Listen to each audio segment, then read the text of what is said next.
considered key areas standards when selecting partners for any future developments. These include fair carpenter wages, state certified apprenticeship programs, accessible healthcare for workers and their families, and strong local hiring practices. A livable wage is essential for construction workers to support their families and remain stable members of our community.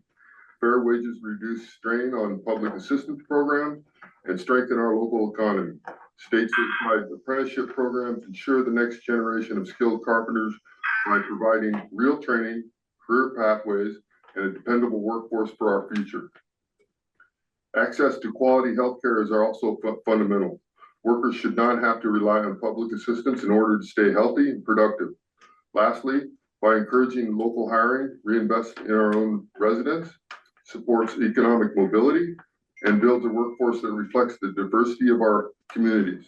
By integrating these standards into your developments, you ensure that upcoming projects contribute to our community's long-term prosperity and uphold the values of fairness, opportunity, and responsible growth. Without these standards, you all as the custodians of the Mid-Peninsula Water District would now knowingly be putting downward pressure on working men and women's wages and benefits.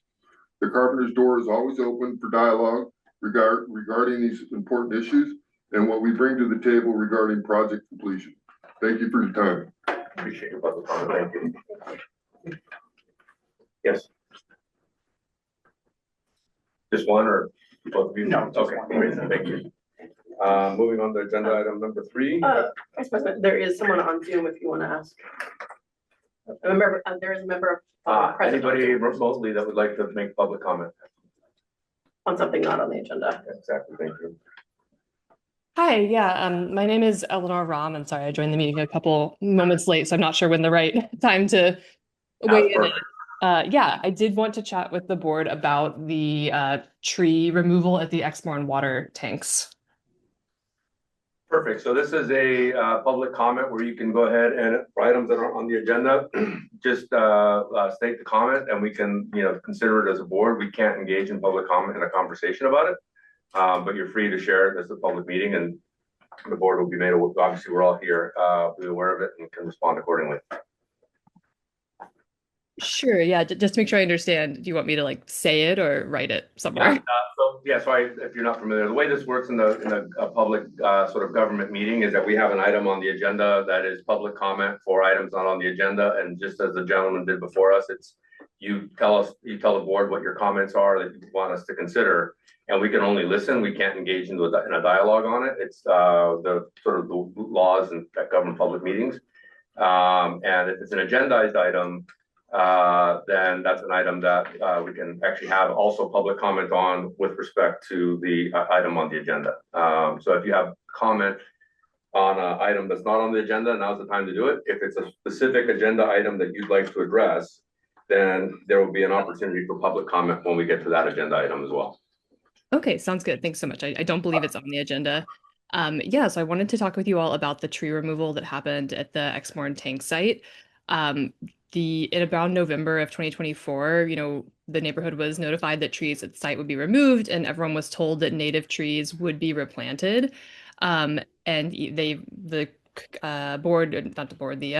Mid-Peninsula even, took the time to work with neighbors about what kinds of trees would be put back in and exactly where they would go. And so everyone was, went into this kind of with the good faith assertion that the trees would be replanted. And even when neighbors raised kind of concerns about specific coverage points, you all were really awesome in working with us to ensure that trees would be replanted in kind of the locations that would adequately obscure the tanks from view. But in November of 2025, we then found out actually that no trees would be replanted in the side of the tank that we had been discussing. So would love to hear the board of directors take and commentary on how we can better visually mitigate the tanks in the neighborhood, given their detrimental impact on quality of life and housing values in the area. Great. And so thank you for your input. Just to be clear, because this isn't an item on the agenda, we can't, as a board, engage in dialogue on the topic today.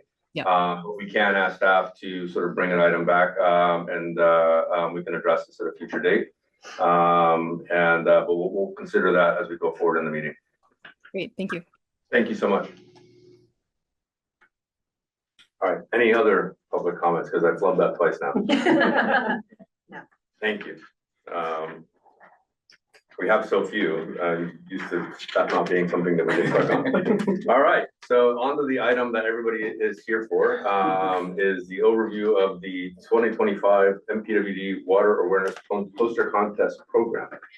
Yeah, so I'll hand it over to Drew in just a moment, but I want to, just comment that, this is a program that's kind of evolved over the years. It started as a calendar contest, and it was really, really focused on water conservation. And, as Drew joined us, in the last couple of years, he's looked at the program and reevaluated it, and, it's made some changes. So now it's a poster contest, and, with kind of a broader emphasis. And so it's something that we love to do, the staff loves, we love getting the submissions and reviewing them and choosing the winners, and it's just a joy. And so we're so glad everyone here could come and engage, and all those who aren't here who also participated. We had quite a few applicants. So I'll let your Water Resources Coordinator take it from here. Thanks, Kat. Thanks so much for everyone for coming out and showing your support for the contest. Like Kat mentioned, this year we want to do things a little bit differently. I think in years past we had a little bit of not a ton or not as much as engagement as we had before. So we really wanted to kind of revamp it. And so this year we had 122 submissions, which is great. I'm not sure if that's a record, but that was like really, really stellar turnout and involvement. It was across, I think, 3 different schools and like 9 different classrooms that participated. So really, really great. Tons of great submissions. It was really hard to choose the best one. That's why we end up going with like 5 top winners, because there's like, how do we choose out of all these great artwork? So thank you so much for everyone who participated. So basically the theme around the contest this year, as the title suggests, is the Great Water Trip to the Tab. Basically, the idea was to get the students thinking about how water actually gets to your home. The faucet you turn on, the toilet that you flush, where does it start, and the whole process that gets it to your house. It's something that people don't think a lot about. And so we really want to engage creatively, students to think about like what happens when you turn on that faucet and what it takes to get that water there. So we have some really creative, awesome designs. And basically, as I said, we mentioned, we selected, the first place winner, which is Harrison. So thank you so much, Harrison, and congrats for getting this first place. As the first place award, we designed a decal for the truck, which afterwards we can go out and look at pretty soon, and basically has your poster on the side of one of our service trucks that will be driving around the community and responding to leaks and things. And so we'll go take a look at that in a second. But just a really, really good job. So thanks, Harrison. We also designed a poster, a 3 foot by 5 foot poster that will be posted at your school, so that you can see in the front, as you come to school in the morning. You're posted there as well. So thanks, Harrison. And our second place run up was Ryan Ram.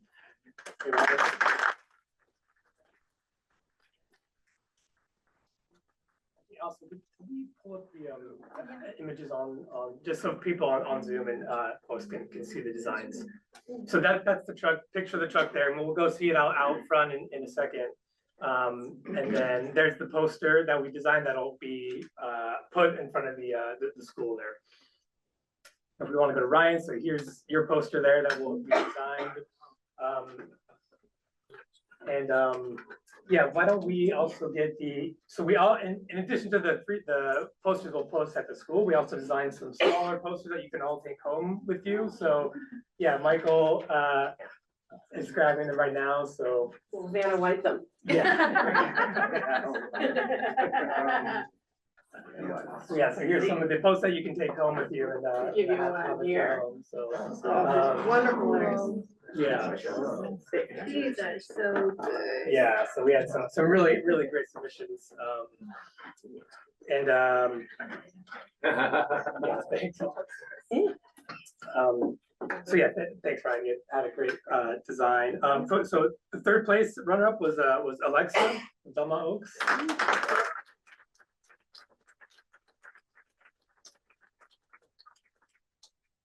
Right here, yeah, this one here. So again, we'll have a poster of that designed and post at the school as well. And then for fourth place runner-up was Annika Patel.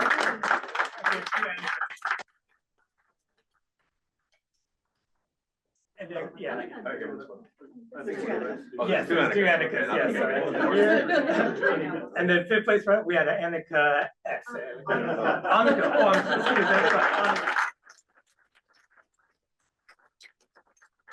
All the winners will have a poster posted at their school, and we can take those home with you. We also have some little goodie bags here for each of you to take home, containing some art supplies. You can continue and be creative at home, and a couple little swag things, some little stress squishies and a little piggy bacon, things like that for your stressful days at school. So yeah, so again, thank you so much for participation, and yeah, we really had some great turnout. So yeah, and thanks all for coming out and yeah, showing support for the district and yeah, getting creative.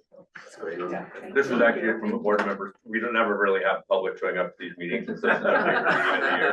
We get like a full house of people. You're all welcome to stick around for the next 2 hours of government. But if we could have a picture with the kids in front of the backdrop with the board members, that would be great. Yeah, Yeah, that would be great if you guys could hold your poster too. You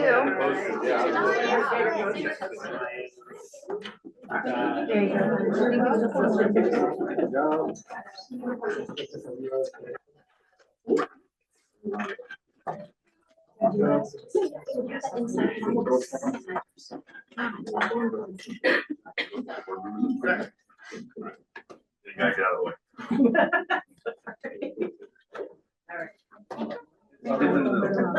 You gotta get enough light in the photo? What we're gonna attempt is maybe the board members can behind the You guys all camera. before, what's that? Try not to block the board Everyone members. now sit down, kids scoot back, There we go. and then let's have. Let's do it over here. All right, you good? You're good. Okay, look over at me. 1, 2, 3. Let's do it again. 1, 2, 3. Awesome. Don't move. Wait, I hope that was the parent. Wait, I don't want the board members to. Yes. This is done by the board members, you can stay. Yeah, we'll just do quick done by that. So you guys can take a picture with your child in front of the backdrop. You wanna call? Yes. All right, so let's start with Paris. Picture with our.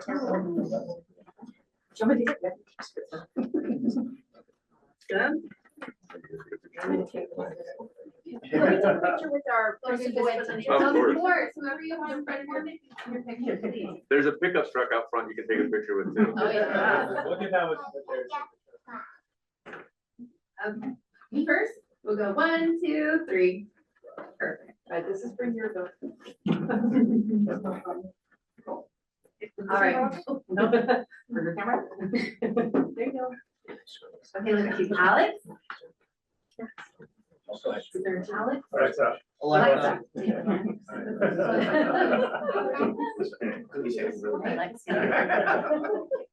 That was easy because we have. So there you go. Oh, absolutely.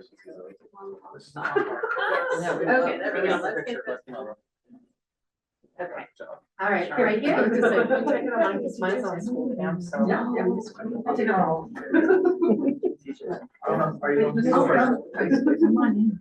we go. Okay, ready? 1, 2, 3. Thank you. Okay.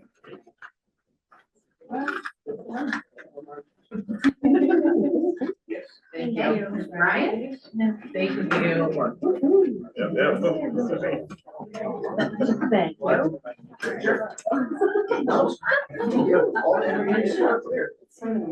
All right. We'll do me first. Ready? 1, 2, 3. Thank you. All right.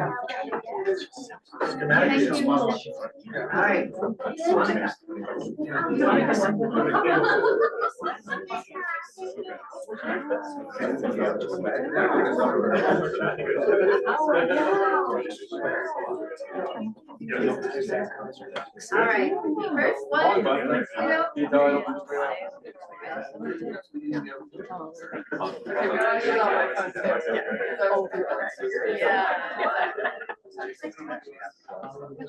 3. And then on.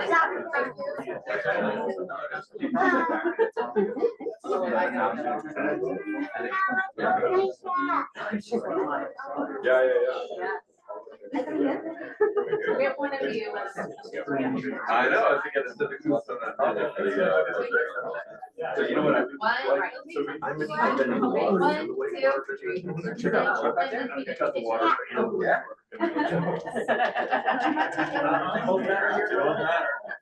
I'm after my day job. You ready?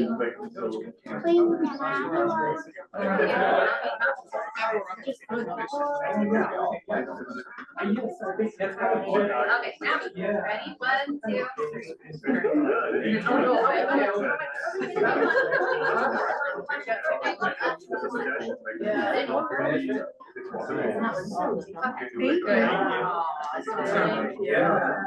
Alright, so now we can all go outside and look at, hit our VOA kids, have one picture together.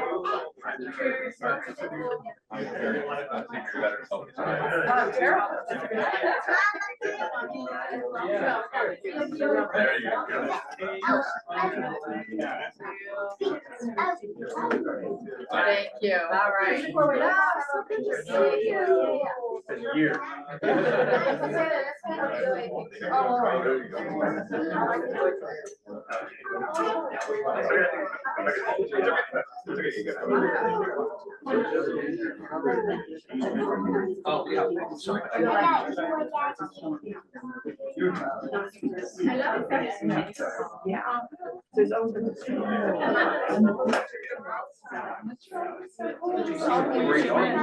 Right.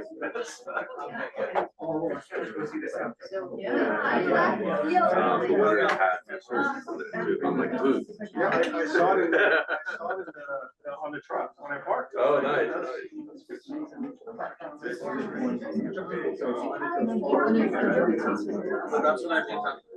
Yeah. So you want to go see the truck? Yeah. Any of us wants to see the truck out front? Board members too, if you want to come see the truck. You come here. One more.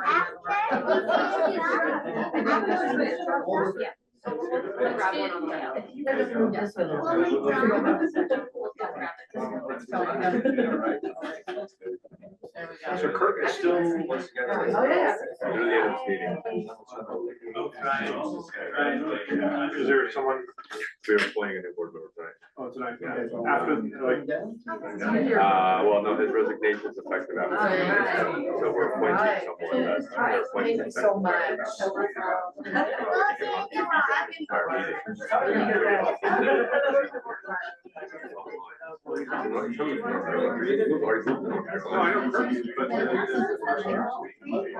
I know, yeah. Right, I don't know if she was.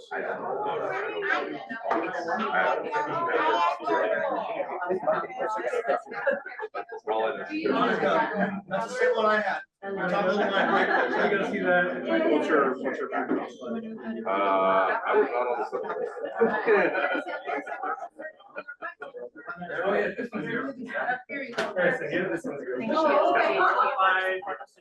I saw the PhD part, but I wasn't sure what the expression was.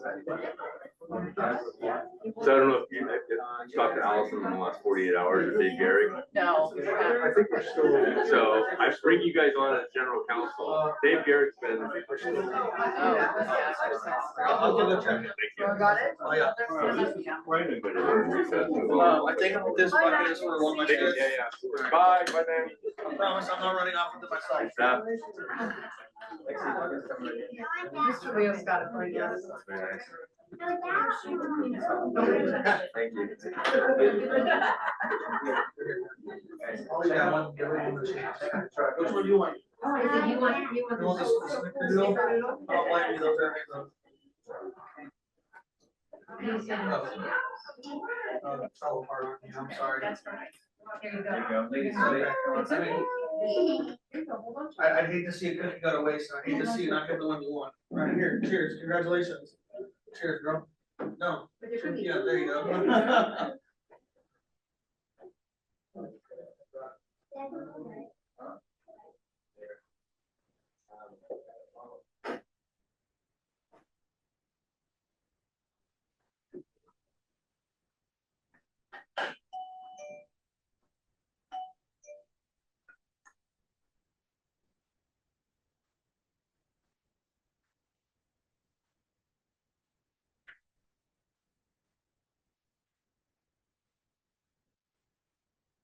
Probably should have technically done An actual an recess. actual recess. Better.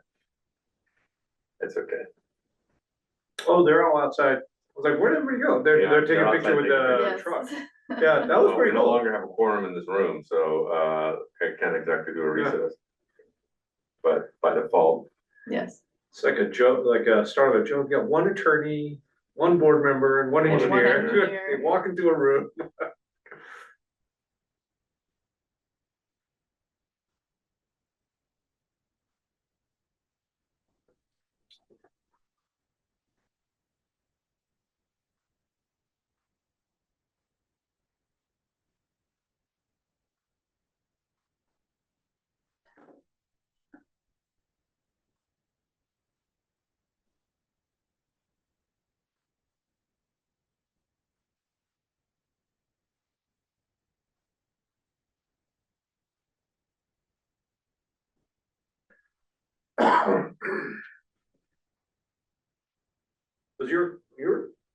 Was your daughter overseas? That's she lives over there. She lives in South Korea? Mhm. Yeah. You go out there to visit much? So far I've been out there twice to visit. My wife goes out a lot more because she's semi-retired. So she'll go out there about 3 times a year. Because flying 12 hours for 1-year-old is not something we want to Yeah. impose on. I'm sure they like having her there just to help. Oh my God, yeah. That's why she's going out there, is to save my Yeah. daughter, because he works. She stay at home. The Korean government pays them, so they can afford that. And, Yeah, so my wife they're, was going they're, out there just, you know, just set of hands. Japan too, like they're really, Yeah. It's like 0.67, population growth. yeah, It's yeah, like, they're you know, really declining. trying to help with kids. Yeah. So I was gonna once ship- you show your. I was gonna once you ship show one of your- my kids over there, just. No, you should. Yeah, well, what they do is once you show you're pregnant, you get $2,000 a month That's awesome. and free healthcare. So the healthcare is already free because it's, you know, whatever, single payer, but it's provided by the government. And, they're trying to encourage people to have kids because they're in a massive, they're probably worldwide, they're probably the biggest population decline, but even like Spain and a lot of the European Yeah. countries are, you know, seeing, we are too. Yeah, I just read that for the first time in a long time, we had a negative population growth in 2025, minus 150,000 or something. Yeah, well, I mean, part of that is the number of people we deport too, and honestly, isn't that statistic? And I'm not making that to be snide. No, it political. is. It was It- honestly, it's- part of that statistic was driven by, not immigration, but, you know, the reverse. Yeah. They said the trend also, kind of started after COVID because people could live in more affordable countries and still commute, Yeah. commute in and stuff, so. Well, in fact, Italy passed a law, I'm an Italian citizen, so my daughters, that you can no longer get Italian citizenship. So many people were crying based upon lineage going way back. unless it's your immediate parents or grandparents. You can no longer go back to your grandparents or your great grandparents to sort of prove bloodline, because everywhere in the US, it's based on bloodline, not based upon where you were born. Yeah. And so they just changed that law. So many people were going over that are trying to become Italian citizens, but they just really wanted an EU passport. Yeah, my father really messed up and didn't get his Canadian citizenship. His mother was Canadian. So I'm out of luck. Yeah, and so it's not, once he doesn't get it, it doesn't continue to pass on? Yeah, she passed away also Oh, okay. 15 years ago, so. Way too many yucks going on out there. Oh, I just had baklava, I don't need more sugar.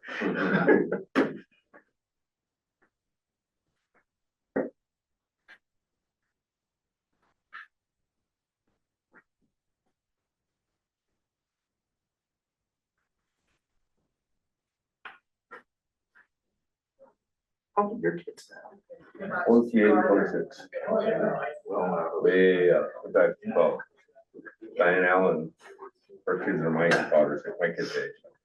And she taught both of them in 3rd grade. No, so great. Yeah. Not doing it. I'll be over there. And I can't remember the principal. Oh, yeah. I'm so annoyed, that's why I'm looking. All right, we'll back. There was someone that popped in that. I got it. You got it, okay. Thank you. Okay, thank you for that. Oh, we did have a 15-minute refreshment break on the agenda, we just didn't actually vote on it. We just did it. All right, so item 4C, recognition of team members. All right, so, well, I'll just hand it over to Jubin. Yeah, I think, Yes. is Fairdoon and And Maitri Maitri are on? here, Perfect. So I wanted to, we've done this in the past, where when a project is finished, we recognize the team members that successfully delivered the project. So I wanted to take this opportunity to introduce them and thank them for their hard work. This was an especially challenging, that's probably the right way to say it, challenging project, especially for our inspector, Maitri, who's online.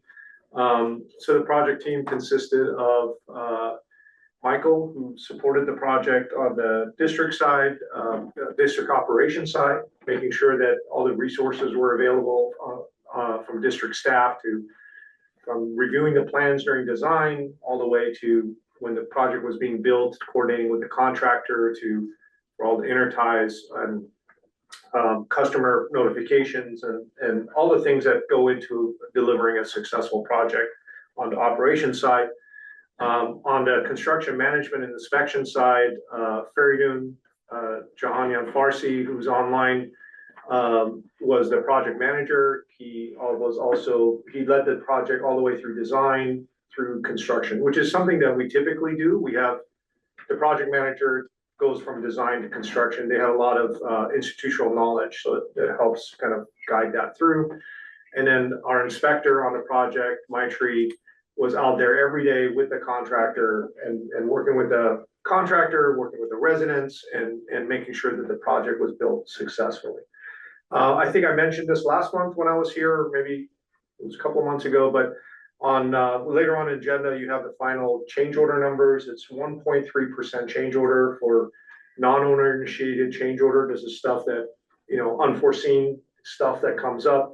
On average in California, it's about 10% for underground construction, roughly. There's projects that are higher, projects are lower. So you hear about projects that always go over budget. You hear about projects ballooning budgets, and this was not one of them. And historically, the district has invested a lot of resources to make sure that during the design phase, we take the time to make sure everything is done properly. And our average change orders are about 2%, roughly 2.5%. So this one actually came in under that. So on paper, it was a very successful project, but it took a lot of effort to get there. we almost, there was a couple of times where we almost had to call law enforcement on our contractor because of their interaction with our inspector. Our inspector, Maitri, was a true professional out there, dealing with a lot of, I was thinking of all the politically correct ways of saying this, but she put up with a lot. She put up a lot and really balanced the needs of our residents, the needs of our customers right out there to make sure that they still had access, and made sure that the contractor put in the pipe and everything else that comes with it to our standards, right? And because it was a tough environment to work in. And so I wanted to say thank you to Ferry Dune, thank you to Maitri, thank you to Michael, the project team that successfully delivered this project. And without them, this would not have been this successful. So wanted to let the board, say a few words if they so wish, but everybody's here that successfully delivered this project. It was great. I got a chance to meet Maitri out at the site and, watch what you guys were up to. And it is a challenging environment. I mean, where you guys were at, just the location and all of it. And so kudos to you guys for pulling it off and getting it done without having law enforcement block anybody out. Lewis and Kirk online, anything you want to add? Yeah,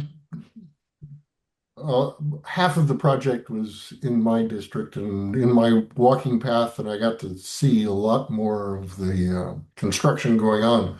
And it really was a difficult project to deal with in terms of how the contractor went about scheduling things and not really knowing when they were going to do stuff.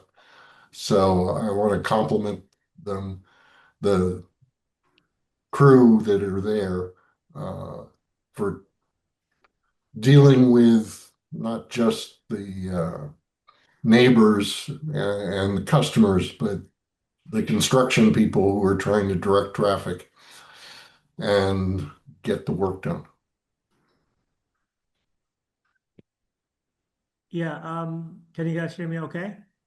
Yeah.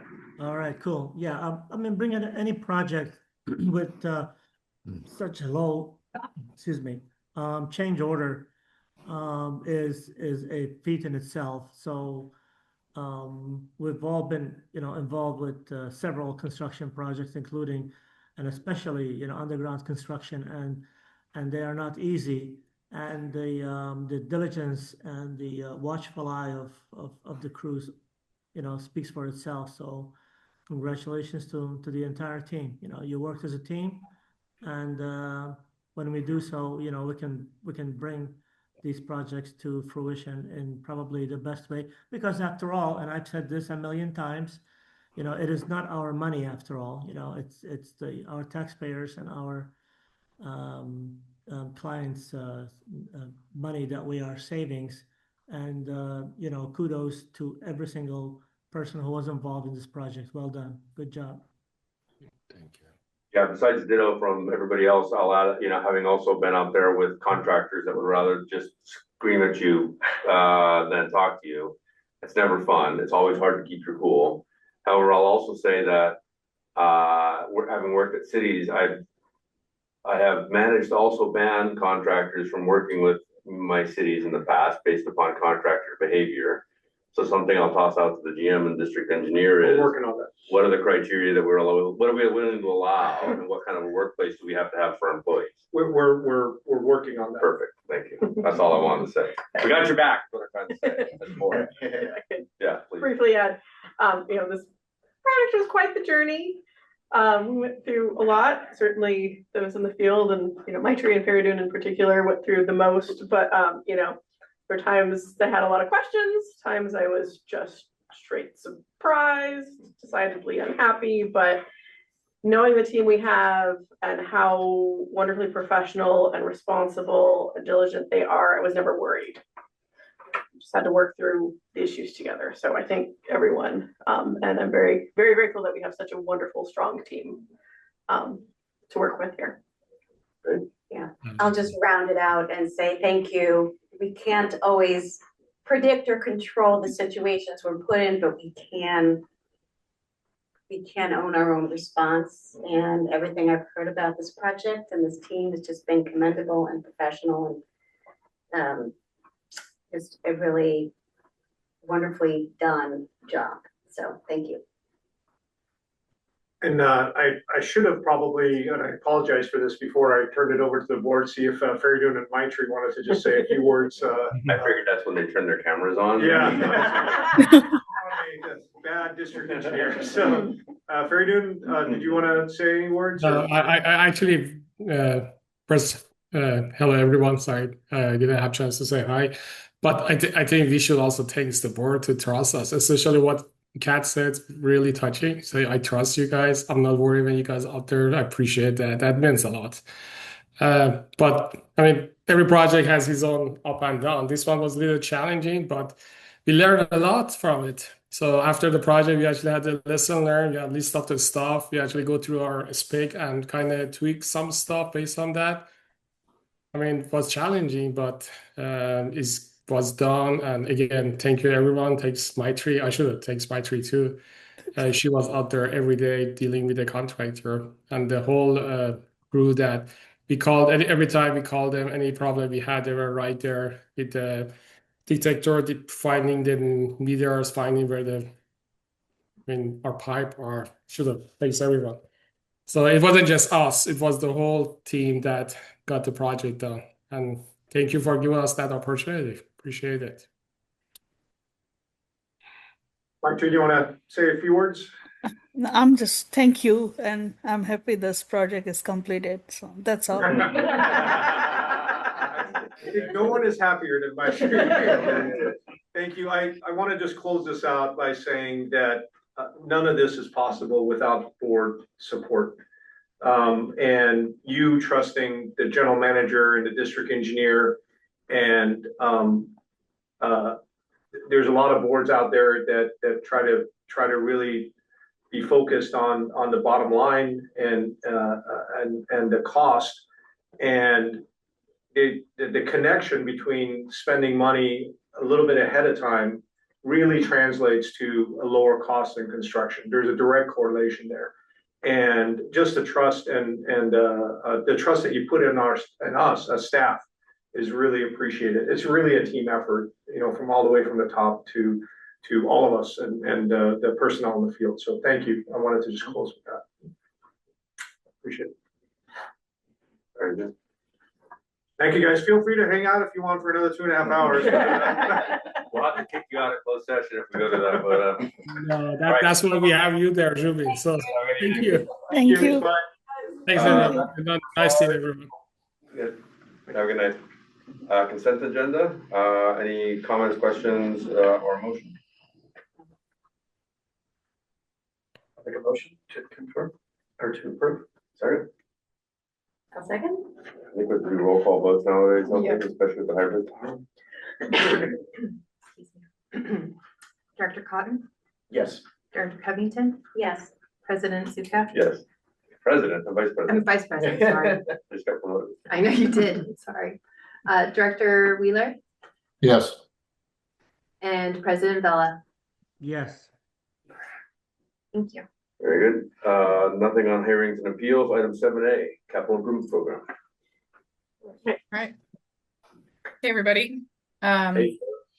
So this item, if you recall, shortly in November, we presented to you our approach for the West Belmont North Tank and the Esborn West Water Tank Improvement Project. For the tank coating, we presented some options for an outreach strategy, and we got your input at that time. The award for that, just as a reminder, you authorized the work to Euro Style Management on January 22nd. So we're about to get really rolling on that project. So this is all really timely. I think they brought some equipment out this week, and we'll be starting in earnest next week. So at your direction, we prepared a lot of project education material. We created a web page and a letter that went out to 109 residents that sort of had the same information as the web page. So it was like a brochure that we sent out with a letter. We also held a workshop on February 17th, and we created an online survey. So the workshop and survey were designed to allow us to basically better understand any concerns that the residents had. We wanted to make sure that we were minimizing impacts that they cared about. And we also wanted to primarily gain their input on the color, since these are the neighbors who were going to see it the most. So a copy of that letter and brochure are also attached to the report. The workshop that we held on February 17th was a hybrid workshop, and we held it here at the offices, and no one came. But we hung out for a while, and we posted the presentation that we had prepared online, which is also attached to this presentation and this report. So the project survey was made available online from the time of from when we mailed the notice, which was February 3rd, up until February 23rd. And it requested, again, feedback on the colors, which was up there, but we'll come back to that. And so we received 16 responses to the survey out of 109. So that's 16% response rate is pretty good. And I think we can go ahead and look at the survey results. But based on the survey results, sage green was the most favorable color selection by far. So we can go to the survey results, or if there's any questions so far, I can just kind of summarize the survey results for you.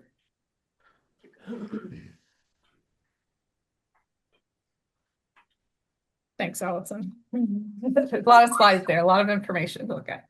You put together this great PowerPoint. No one came to see it. I know. No one joined at all. So that's the survey that you're scrolling past. That's what it looked like online. Yeah. Great. Okay. You can scroll to the next slide, please. So the survey, we were trying to reach people who could see the tanks, whether it was from their home or whether they were driving around the neighborhood. So as you can see, 12 people responded that they could see the tanks from their house. 5 responded that they could see it while walking around. So the survey reached the intended audience of the neighbors that we were trying to reach. And we also want to find out what their primary interests were. The aesthetics and the color was by far the biggest response that we got, followed by system reliability and fire flows, minimizing cost, and emergency water storage. Interestingly, construction concerns were the lowest. That's good. Yeah. We haven't gotten started yet, so we'll knock on wood with that one. Let's see, that was and so we asked if they thought that we were working to minimize the impacts to the neighborhood, and this was a good response, and that most people said yes. A couple people said no. A couple people didn't have an opinion. We asked if the workshop helped increase our understanding of the project and the work that would be done, and most people said they didn't attend. One person said no, but nobody actually did attend, so that was, who knows what that person was trying to say. And did the brochure and webpage help increase their awareness and understanding of the project and the work being done? Most neighbors found the information provided to be very helpful in increasing their understanding of the work being done. No one said no, so that's good. And I kind of take it that no one showed up at the workshop as a good sign, considering that we provided all of the information that they needed to know, so they didn't have to come to the workshop. That was kind of a little side goal. So the colors, the chart here reflects the average ranking score for each color, with 1 being the most preferred and 5 being the lowest. So you can see sage green was ranked the highest. There was some inconsistencies in the data here.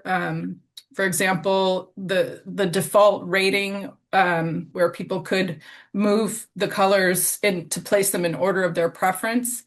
I think sky blue got or dark blue got chosen or left alone, but when we moved on to the next question was how happy are you with the colors? They would say not happy at all. No one wanted the dark blue, but there was some responses in the rating and ranking question. So we eliminated some of the inconsistencies just due to the design of the survey. We think that a couple of things got missed there, but Just to clarify, it seemed like maybe people just missed that question and because it was the type of question where you had to like drag the box to reorder it. If they were all in the same original order and that was incongruent with their answers, we just took those out for the averaging purposes. This one is very telling though. I think, we asked them to rate how happy they would be. So their sentiment on, if we selected this color, how happy would you be or unhappy, on a scale of very unhappy to very happy. And overwhelmingly, sage green people felt very happy with that choice. Kind of all the other choices, except for the blues, received a bit more of a very unhappy or unhappy ranking. The neutral green and beige were sort of mixed or in the neutral ranges. And then we also asked for comments, if they had any other questions or concerns. So this is just verbatim, sort of what is this where we put the verbatim ones? Yeah. Yeah. So just, a lot of people had compliments. Thank you, thank you for providing the information. Thank you for asking us for input. Love the one that tried to weight their opinion saying, since I live next door. Yes, there's one there like that. Lots of opinions. I'm not going to read these verbatim, but they are kind of interesting. Some people cared about, having the colors blend in to the natural surroundings. Couple people cared about the trees, not understanding why we weren't able to plant trees there. But that was just a couple of people mentioned the trees. I do think proximity to the tank matters. I actually went and visited that neighbor because I walk by his house all the time. And so I got to go into his yard and see what it actually looked like from his yard. So I'm glad that he put a response in. And that's also the reason we really targeted the neighborhood. We wanted to make sure, it was neighbors who were responding and we didn't, blast it out to everyone in the community. Yeah. So the tree issue is we're not going to be able to plant trees there? So the landscaping aspect isn't directly on the agenda. Is it adjacent enough with this to address or? I think we might want to have a broader conversation on another point. I mean, I think you could briefly address it with regard to this survey. I just noticed some of the comments mentioned trees in the survey.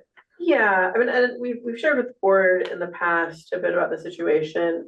There were some trees that we removed for health and safety reasons.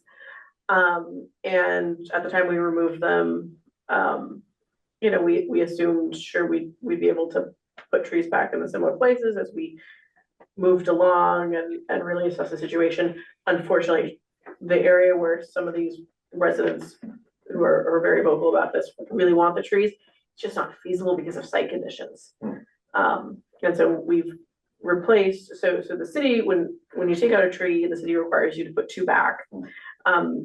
So we've almost completed putting the trees back. There's a couple more because we were trying to figure out all these moving parts with this project. So we've put them back where the city is comfortable with. We've consulted with their arborist and then two separate arborists. They're just not, unfortunately, in the area where the residents really want it. So we can go into more detail if we want to put on agenda later.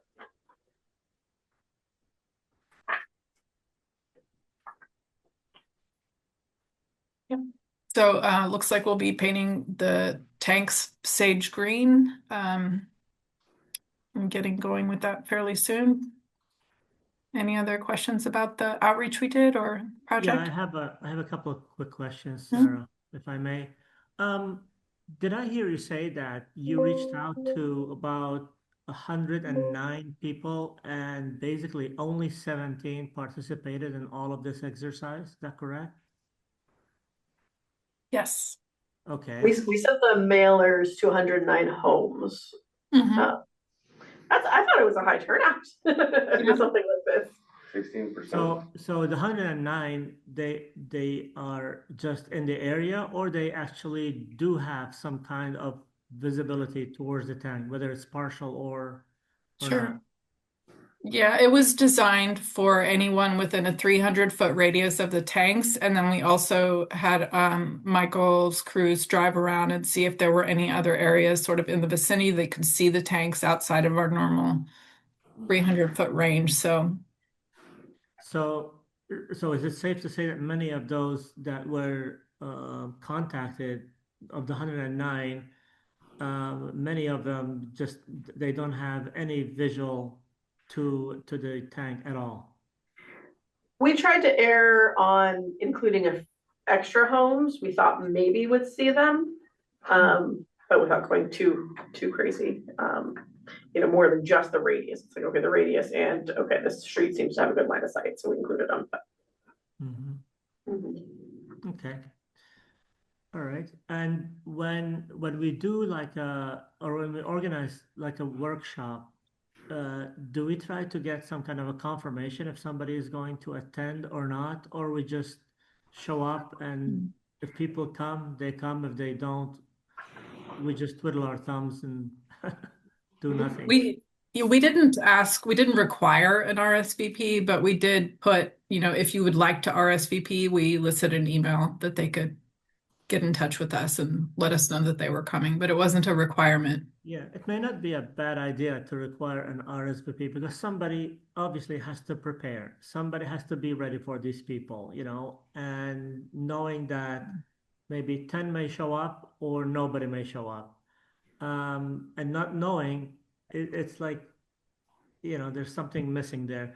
And it may not be a bad idea that if you tell people to RSVP by a certain date so that you can prepare or not, then if the workshop is not going to take place, then you send back to them, said, you know what, the workshop is not going to take place because nobody showed up. And then, or nobody confirmed or RSVP'd. And then they would know that, because some people, like you said earlier, they send responses, and if they didn't show up, how could you send a response on something that you didn't participate in?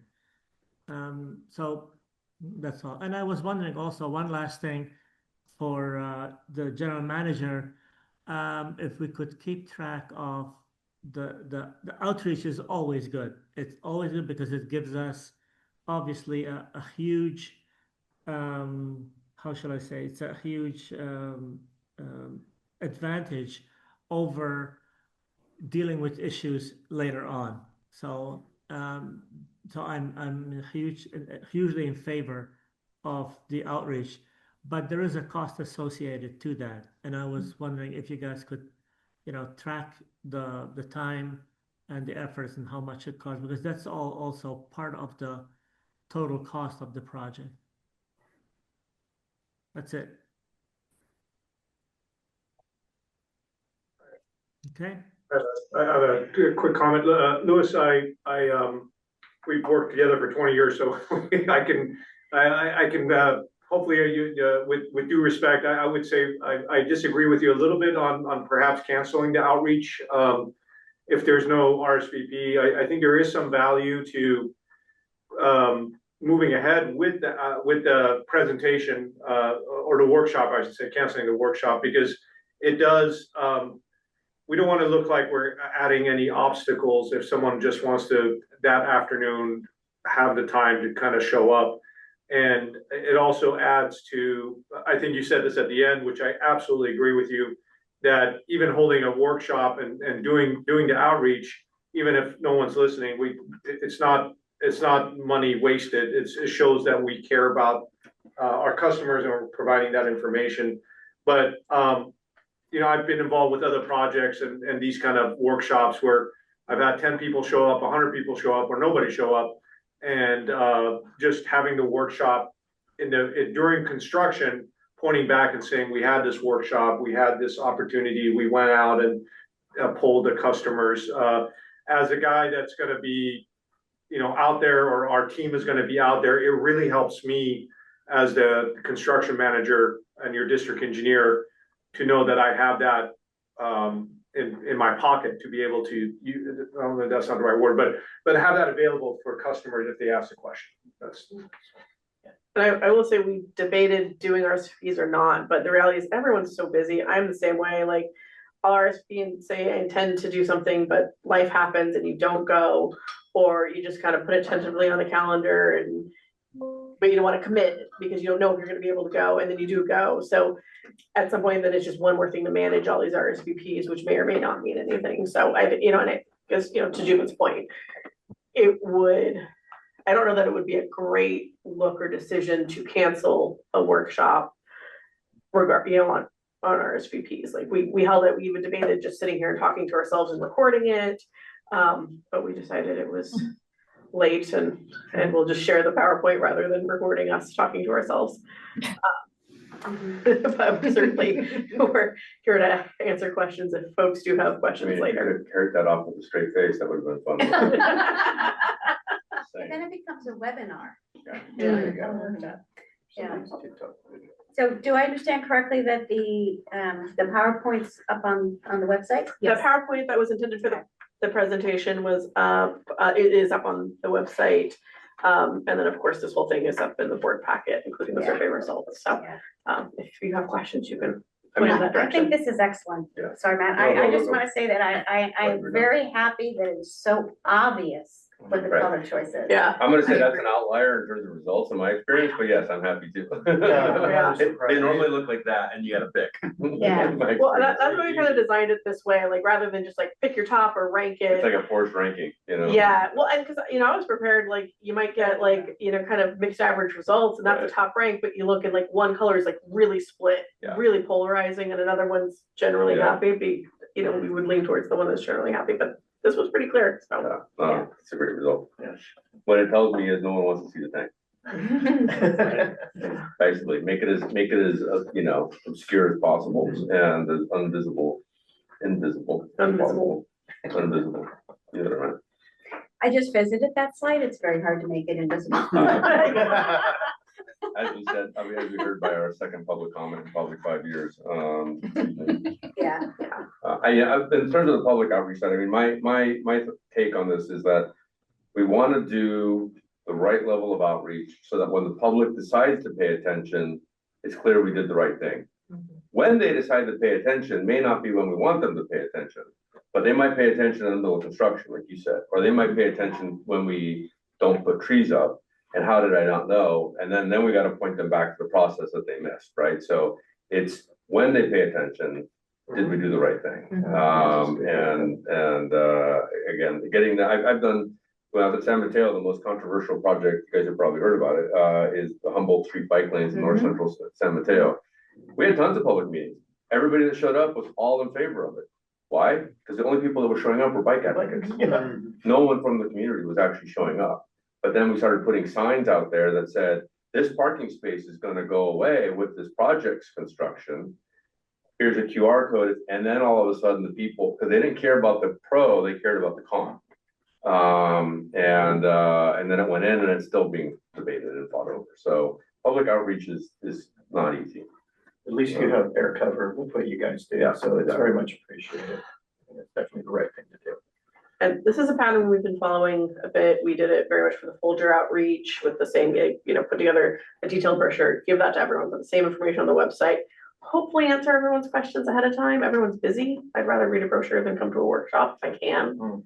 Same with the Prop 218. And you saw even with Prop 218, we only had one person show up for a rate change. So. Cool. Anything else? Can I just, one more Please, question. 100%. The matte low sheet, is that what it's gonna be? I see that a couple times in the comments that. Yeah, that's a reference back to like a house paint, like Yeah. interior house paint, and typically the tanks are not sheened, just in general, like then, so it's, I think the residents were referring to, like, they didn't want it shiny, right? And in general, it's not gonna be shiny, like, it's Okay. not, that's not the type of paint that's available or used typically, so, Okay. but I think I think I understand their comments, and, Yeah. and it's not gonna be an issue. So. Okay, great. Thank you. Excellent. Consider receiving a report, no action, so moving on to item 8A, consider resolution 2604. All right. So we've shared with you and you've known about the process of selecting the person to fulfill Director Wheeler's position. Director Wheeler has submitted his letter of resignation, which really felt final and hurt, and he turned off his camera because he can't even. Well, But it has to happen, I guess, so. I don't want to have any influence by making facial expressions while you debate this important item. I don't see an item on this agenda about whether we accept the resignation. Yeah. So we did receive the letter of resignation, which is effective at the end of this meeting. We went through the process of advertising the open position. We sent mailers to about 2,400 homes, every home in Division 3, as well as posting the postcard around the district, at the library, City Hall, Starbucks, Pete's, and then put all that information also on a webpage that was available on our website. We received quite a few applications. We received actually 12 applications. So the ad hoc committee of President Vela and Director Cotton met and reviewed those applications and selected 4 for interviews. And so we reached out and confirmed interviews with those 4 folks. There was 1 no-show. But the committee interviewed 3 very strong candidates and has selected and made a recommendation to appoint Ms. Anila Patel. And I will say that she was invited to come tonight, but she had a prior standing commitment that couldn't be avoided. So that is the reason she's here tonight. But if the committee would like to share anything about the recommendation. Yeah, I'll be happy to start. And the response was very encouraging. We had and the 4 that we chose to interview really kind of floated to the top. However, there were many others who were, very, very strong candidates, but we thought that these were the best 4. And just like the general manager said, all of them did very, very well. And we were happy. I was happy personally because sometimes we look at our community and we say, nobody wants to volunteer for anything because after all, this is a volunteer job for most of the time. But in this case, it wasn't. We did have a good turnaround of people who are interested to fill in. And when they were interviewing in a way that it's like competing for a job. All the candidates that we interviewed were strongly advocating for themselves to be the ones. And obviously, we only have 1 vacancy, so we could only choose 1. But it was a very encouraging process to know that when we have the need, maybe in the future, that we will have people that will step forward to fill in a vacancy that we might have. I was extremely impressed with this candidate that hopefully the board will vote for. And I'm looking forward to working with her and the rest of the board, obviously. So that's it.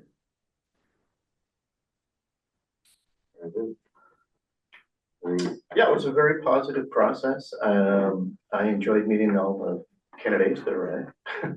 And it was a tough decision. These were folks that I think all would do a great job. And I think we put our heads together and really worked through what would be the best fit for this board and the kind of responsibilities. And I'm very happy with our choice, and looking forward to having her join us. And sorry to see Mr. Wheeler go. Can you say a few words about her background and Yeah, I don't have her resume in front of me, but she serves on a couple of other boards. She's got a medical background at a biotech, deep in research. She has her other volunteer organizations. I think she works with her church and treasury kind of capacity. There's a church board. She has a PhD. Isn't that God? She works in bioscience. Unitarian. Okay, sorry. I didn't print her resume here either, but she's in an executive capacity at a current biotech company, and I think she's held a couple of executive positions. She came across quite knowledgeable, quite thoughtful and considered. Yeah, she came very, very well, all came pretty prepared, but she certainly stood out among the other candidates. It's being prepared. She has great questions, and again, looking for a fit, her style, personality.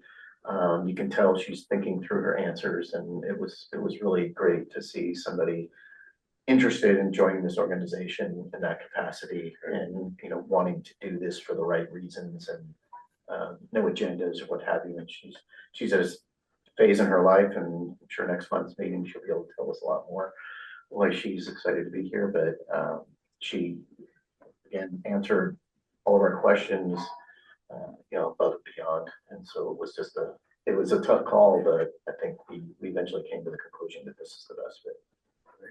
Great, thank you. And just to be clear, so the resolution that we have written appoints her effective at the end of this meeting after the position is vacated. So that she would be able to be here next meeting and sworn in. So do we wait to consider this at the end of the meeting, or consider it? No, we can take it now and it'll become effective. Got it, okay. And then because we have 2 and 2, I need a motion. What should it come from? I can move. But, and I guess as a matter of procedure, should the president second? Since it's not the committee? I think it's okay for you to second, Okay, I'm happy to yeah. second. And Director Wheeler has to recuse himself under the Brown Act. All right, well, I move approval of resolution 2026-04, appointing Neela Patel to the Board of Directors to fill the term of the vacant Division 3 position through November 3rd, 2026. And I'll second. Dr. Covington, Yes. Vice President Zuka, Yes. Director Cotton, Yes. and President Vela. Yes.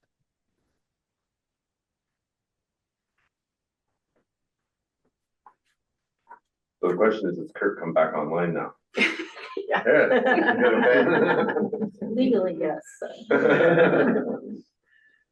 Interfering with my nap time.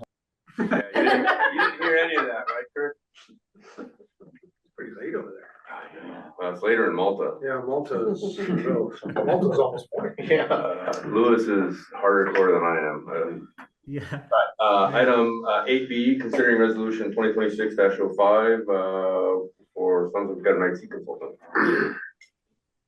Yeah, so I think Sarah led this effort, but it did involve all 3 of us. So I'll let Sarah talk about the process. Sure. So this we're asking you to approve a contract, authorize the general manager to enter into an agreement with I'm sorry, little tongue twisted. Information Technology Services as a managed service provider with Infinity Technologies. It was the IT, and the IT had me a little crisscrossed there. Yeah. So the total services estimate is around 68,000 plus per year. So for a 3-year contract, we're looking at around 206,000. This would be a monthly cost, in addition to any special projects that we would have them do, but the standard monthly cost would include the 24/7 help desk, security and monitoring, cybersecurity protection, hardware, software management. You can see the list of things that are included in the monthly cost here of $57.27. So this is a little bit cheaper than, what we have been paying, which has been a little bit varied over the years, ranging from 52,000 up to 86,000. Most recently, I believe we paid 85,000. So comparing the similar services, Infinity is expected to be roughly the same or cheaper than what we have been paying, and we expect that we'll be getting much better service. We did put out an RFQ in November. We held a mandatory pre-submittal meeting in November. We responded to a lot of questions from different companies that were planning on responding. Ultimately, we received 4 responsive statements of qualification. We formed a committee consisting of general manager, administrative service manager, myself, and one of our colleagues from the Mosquito District. We ranked them for their approach, their team qualifications and experience, related client experience, references, and cost. The selected provider, we're hoping, will function just as sort of an extension of district staff and support. We did conduct standard reference checks. Allison did that, and Infinity came back with a very high level of confidence and praise for their services for other local jurisdictions. They have a lot of municipality experience and some experience with different types of districts as well. They're a Northern California-based firm. They sort of demonstrated an understanding of our operational environment and scope. They did all the forms, and let's see. We feel that they're well aligned with our needs and operations. And just kind of as a side note, they do have a GIS team. It wasn't something that we explicitly were requiring, but it's nice that they have that, because we do see ourselves as having a need for maybe some additional GIS help. And they are providing the transition and onboarding services at no cost. So the whole transition and onboarding will just be covered in the monthly expense. So we're really pleased with them. We're excited to work with them, and we are recommending that you authorize the general manager to execute an agreement. Very good. Any questions, comments from the board? I have a couple of quick questions, Matt, if it's okay? Okay. Yeah, thank you. So, Sarah, you said these are going to be, it's going to be a little less expensive than what we have currently. Is that correct? It's a little hard to say, because the way our current provider bills pretty much everything is at an hourly basis, including maintenance that we don't ask for that they just do. So it's a little hard to nail down on a month-to-month basis what they cost. And similar, services are a bit different. We're kind of going to be changing from, we had migrated to our current provider's own in-house cloud, because they are not supportive of third-party clouds. But with the new provider, we're going to have to transition to and want to transition to a third-party cloud. So comparing apples to apples is a challenge, but it's all the more reason to go with a company that has more consistency. But it should be roughly the same. Do they do any power apps Okay. support? Sorry, just real quick, like with Microsoft? We did not ask and look into it. I would be surprised if they didn't. They have a large team. Sorry, Liz, I didn't interrupt. So, but we do need to store the data somewhere. So if it's not in the cloud, it's gonna have to be somewhere else, or within, correct? Yeah, and that's not an issue. It's just the comparing costs. The cost we looked at for comparison, we pulled that hosting cost out, but it's just all costs with our current provider are very non-transparent to the point that it's very frustrating. And if you ask for an invoice, you don't get one. Okay, so the natural follow-up question is going to be when you compare, the services that we were getting and the services that we are going to get, the new one, those are basically the same. We're getting a little bit more, a little bit less. We're getting more. Notably, they do routine on-site cybersecurity training where they come and they talk to staff and board as well. They engage and do their own cybersecurity testing that we talked about. They actually do routine penetration testing of the system. These are things that our current provider does not do. They have benefits like they don't care what computer vendor we use as opposed to our current, which only wants us to use one vendor regardless of what staff desires. So I think, overall, it looks like the services will be expanded. All right. Can you talk a little bit about the cooperation from the current contractor to transition to the new vendor?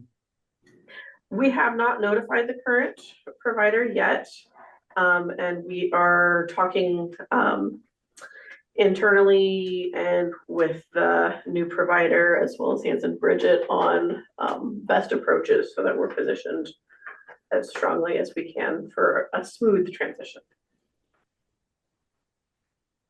Very good. And I would assume that in the existing contract that we have with our current vendor does not have anything about transitioning to somebody else if their contract are terminated for whatever reason, right?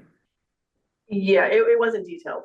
It's just kind of the minimal 30 days notice, and that's about all it addresses. So. Yeah, that's going to be a pretty delicate period of time. So plan accordingly. We are aware. We have several safeguards in place, and we're working on getting a handful more. So.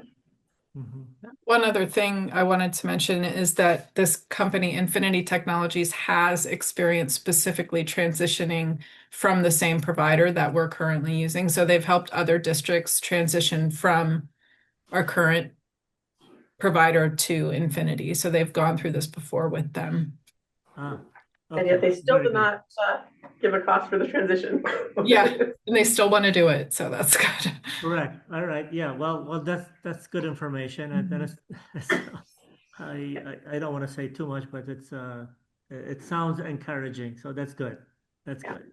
All right. Excellent. Yeah, that's it from me, Matt. Any other question coming? Louis covered it.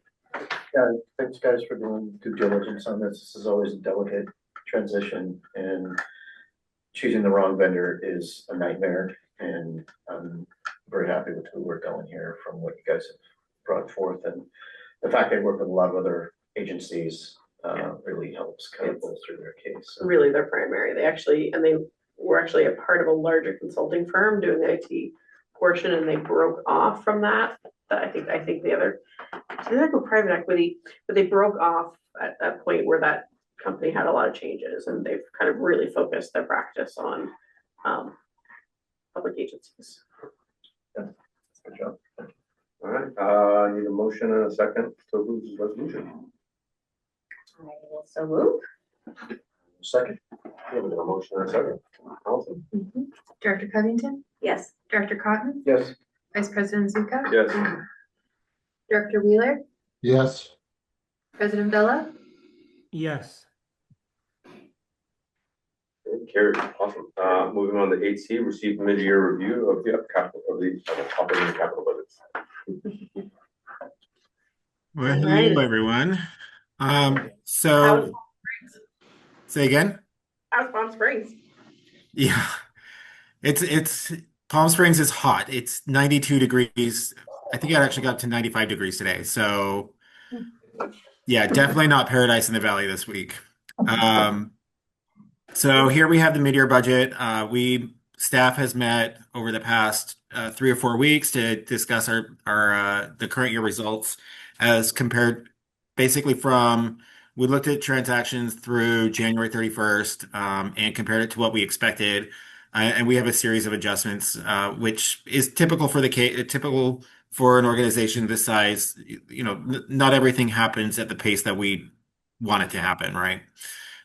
So overall, we have through those discussions, we developed a mid-year budget. We also met with the finance committee meeting on this past Monday with Director Covington and Vela and reported out on the results of what we were considering. So overall, we're proposing amendments that would add 474,000 to our operating surplus or to our fund balance in reserves. And that's mainly, there's some minor revenue adjustments and then some operating expenditures that we wanted to take a look at on a detailed basis. For the capital budget, we were looking at adjusting some of the pay-go projects as well as equipment. Now, keep in mind, some of these will roll over into future years, but we haven't expended much this year, or the project is done. So some of it may roll over into next year, and we'll bring that as part of the fiscal year 27 budget that'll be coming up here in the next month or two. And then overall debt financing projects, we were considering the total project cost of those projects. So overall, our capital budget is going to increase 676,000. And of that, 3.2 million is going to be coming out of our debt financing, and 2.5 million is going to be adding back to our reserves. And that's going to go basically directly to our capital reserve by the end of the fiscal year. So when we were meeting and we're talking about different line items, we summarize it into these different buckets. Between operating budget, we've got the operating revenues and then non-operating revenues, but basically our one-time revenues that come to us. We don't have to do much for them. But as part of laws and legislation, they come to us. And then we have, of course, our operating expenditures. And I just wanted to highlight a couple items specifically related to the most significant changes. So water charges, if you remember back in February, we were talking about, not February, January. Sorry, I'm already 1 month ahead. Back in January, we're talking about our water charges are trending lower than what we had initially expected. And that's primarily because demand has not been as high as we originally expected. This is also going to translate to changes in the purchased water costs. But this is why our water charges are going to drop by 525,000, what we're expecting to drop by the end of the year for water charges. However, on the flip side, our fixed system charges, we're expecting to go up by 537,000. And that's as a result of, we went back into the workbook that we had initially utilized for the water rate model, and it had just considered a lump sum increase of 5% as of July 1st, and didn't really take into account what had been earned to date, as well as any differences in charges related to like meter sizes. So the fixed system charges could be different depending on the meter size. So when we're looking at the charges, the fixed system charges, we noticed that the pattern is actually higher than we initially expected. So total water revenue for between fixed system and water rate charges going up about 15,000. So for that service. Um, Miscellaneous customer account fees, so credit card fees. We went to express bill pay, which charges when people do that, we charge a $3 fee related to that. And because more people have gone to express bill pay than because we're consolidating our services, that fee has increased, or the collection of those fees have increased. Going down to the non-operating revenue. So I was talking about if you could scroll up a little bit, the other direction, please. A little bit more. Thank you. Right here. So water capacity charges, we don't budget for water capacity charges because they are one-time development costs that developers bring to the district. Last year at this time, we had received approximately 800,000 in one development. And that development, of course, is not going to happen every year.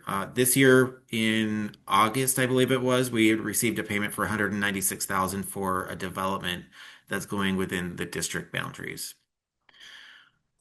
And those are the highest items for highest change items for. Oh, I'm sorry. Interest is one other piece that I wanted to touch on. So interest costs or interest revenue has increased significantly because of our laddering of our investments for operating, as well as the investments that we had purchased for the BNY account, for our project account. So we've got a number of investments in there, mostly government-sponsored agencies like Fannie Mae, Freddie Mac. And so the interest revenue is related to that because the interest rates we were getting were actually a bit higher than we had initially expected. So we did increase the budget for 147 for that. And that won't be the case going forward because we're spending down those monies. So in the future, you'll see the interest revenue won't be as high, but in this case, we're definitely earning a lot more than we had initially expected.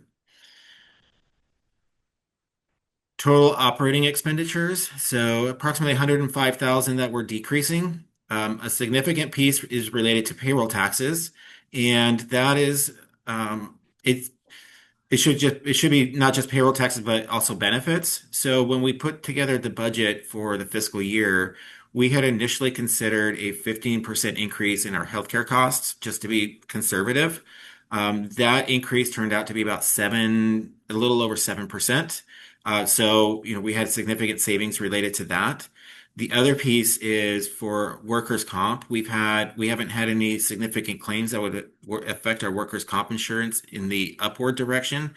But because of our record, and the efforts that we put forth, our workers' comp insurance has actually decreased, since over the past couple of years. So very fortunate in that regard, for that. Again, purchased water, noting that it's going to be decreasing by a little bit, just because of consumption is not where we had originally thought it was going to be. The maintenance and rehabilitation for the operating for our system. Basically, we have plans to purchase or rebuild pumps and regulator stations. And so that's going to be one of the significant increases. And then we have an increase of 15,000 for SCADA maintenance due to programs of the tunnels. So those are just incremental charges. The pumping valves will cost we're expecting about 78,000 more than we had initially thought. That's because we're identifying more of them that we have to use to purchase. Going down to system surveys, we have moved the budget for the cathodic protection survey from operating to capital because we're moving into a different phase related to that project. So we are now going into not a cathodic protection survey, but cathodic protection work. So 50,000 that we had originally budgeted for that survey was moved over to the capital budget. An additional 50,000 was removed for the leak detection survey. At the time of putting the budget together last year, we didn't know if that was going to roll over to the next year or if it was going to be completed in June, and it wound up being completed towards the end of June. So those expenditures were actually incurred in the prior year. So we didn't need this budget figure for the current year. The third piece to this, the biggest piece, is we had originally budgeted $625,000 for an assessment of our transmission main.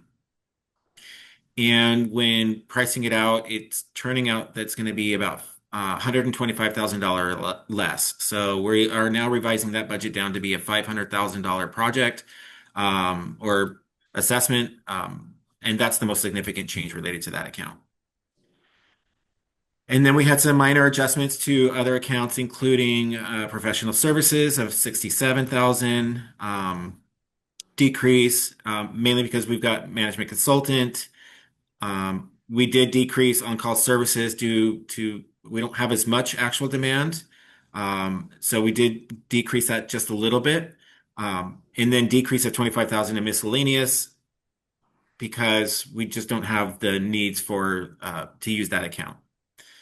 And then there was an adjustment for the debt service to account for an interest payment that I hadn't considered previously when putting together the budget. So there was an adjustment upwards of 224,000 for debt service. Now going down to the capital budget, the air valve installation is expected to drop by 50,000. There will be expenditures in future years related to that. But currently for the current year activity, we're only expecting to spend 50,000 out of the original 100,000 that we had budgeted for that project or for that equipment. For PAYGO, the most significant change relates to the Hallmark North Tank recoating. We need to go back and look at that project to see how that project is going to be scoped out and readjusted in future years, just due to, I think it was seismic surveys that identified some issues that we have with that tank. So the scope of that project may change in the future. And that was the biggest change of about $2.9 million in that account. And then finally, in the debt financing account, the construction that we had originally budgeted for Dairy Lanes, we are zeroing that out and moving it to next year. And so that's a decline of $3 million. And then the Decovans tank replacement, we are increasing from 2.5 to 5 million because we're accounting for the full project cost. So we want to make sure that we've got all the funds necessary to do this project reserved and not being accounted for separately. So overall, 676,000 change in our capital budget. Any questions? Or online, any questions online? No, I'm good. Seen this before, yeah, so I'm okay. I asked my questions last time. Yeah, I had stuff flagged, but James just touched on, so I'm good. The only question I have is that it feels like we're moving a lot of capital dollars around in a mid-year budget. And so I sort of question why we're not catching this kind of stuff at the time we're actually doing the budget. You know, in other words, why there's probably a swing of, I don't know, I'm looking at +5, -3, -2.8. Seems like 6 months in, 7 months in, it's a pretty drastic amount of money to move around on capital, as opposed to, hey, water came in high, the things that we do on an annual basis that are truly operating. So maybe we can just talk on like why the big shift on capital dollars. Yeah, so the capital project. So first, let me just address the PAYGO project or the PAYGO adjustment. So that one, when we went into the budget process last year, we were fully expecting to work on the Hallmark North Tank recoating project. We did spend a little bit of money on it to get an idea of that scope, and that one just the project needs to be reworked, and I know Kat and Sarah can talk a bit more about that. But that was the biggest swing related to the Pago project. The Exborn and West Belmont North tank recoating, those projects increased by about 380,000, just due to project costs coming in higher than what we initially expected. So those are the big two changes, and then the cathodic protection. That 50,000 was moved over to this because now that was identified. That was another project that happened in the month of June last year. And so we had a budget placeholder for both, for operating in both years, both last year and this year. So we used that money last year, and this year we're moving it to the Pago project because the project is now going to extend the useful life and service capacity of our assets. So it's no longer an operating item. It's a capital item at this point. Want me to take it? So you're right. First acknowledgement. And if you go back and look at other mid-year budgets, we typically don't do this.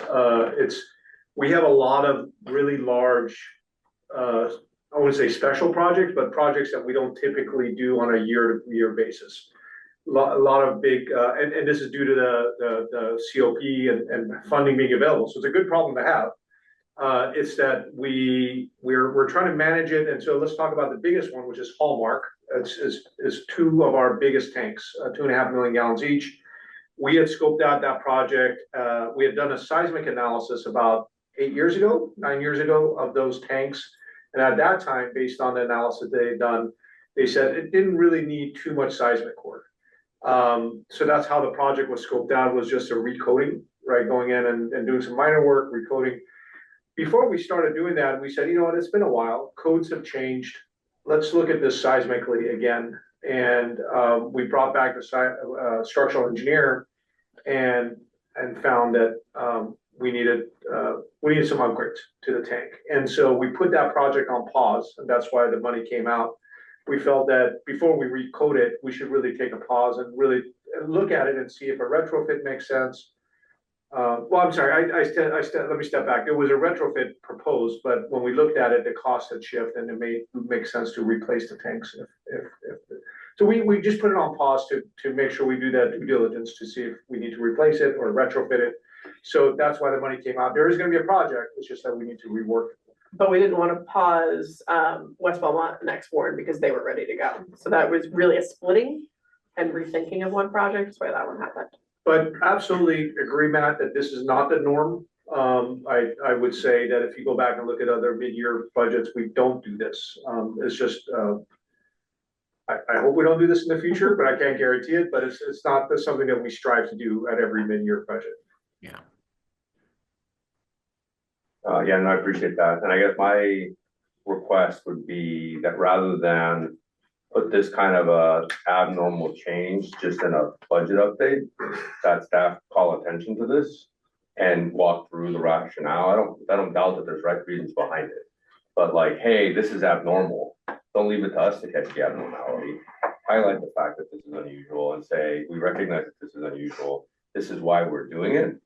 Because I don't want it to be misperceived, right? Like, you guys have solid reasons behind it. Let's go through the solid reasons, and so the board understands that, hey, I mean, we don't typically mid-year move $5 million plus or minus in a capital budget on something that's, a multi-year over year over year. There's no reason that should be happening in a mid-year budget adjustment. That should be part of our annual. And so that's what, to me, mid-year, I'm like, why all of a sudden is 50%, 25% of our budget, CIP budget, being flipped around all over the place, right? So I would request that you guys actually highlight that, and then let's go through the rationale as part of the staff report, because it's just too big of an anomaly to just, let go. And like I said, I don't have any doubt that the rationale behind the scenes is right. So again, that goes into the trust of staff and everything. But I think calling it out and highlighting it is also what furthers the trust as we go forward with this kind of stuff. Okay. That's good. That's fair. Sure. Awesome. Thank you. All right. So we need to approve this? Yes, we do. We need to consider the resolution. We've considered it. We're done. All right. Can I have a motion in a second? I'll keep motioning then. Come on, jump on it, you go. Yeah. Anyone online want a second? How about that? I'll second. All right, we have a motion in a second. Director Cotton, Yes. President Vella, Yes. Director Covington, Yes. Director Wheeler, Yes. Vice President Zuka. Yes. Thank you. All right, on the item 8D, quarterly water conservation activities and programs report. I'm assuming I'm turning this over to Drew. Indeed. Yes, I have to look at staff reports to know that. Yes, so first item here, so 2025 urban water management plan update. Basically, if not familiar with the urban water management plan, this is basically a broad scale, broad focus planning document that we are required to update every 5 years. The last one was done in 2020, so we're currently working through the update for the 5-year update. The document includes a lot of things, general information about the district, but also demand projections, supply reliability scenarios, and demand management measures and that sort of thing. Basically, just detailing water supply reliability in the future, and it's really meant to be in part a public-facing document. There's a lot of chunks about lay descriptions for folks to understand how the district works and what our demand projections look like.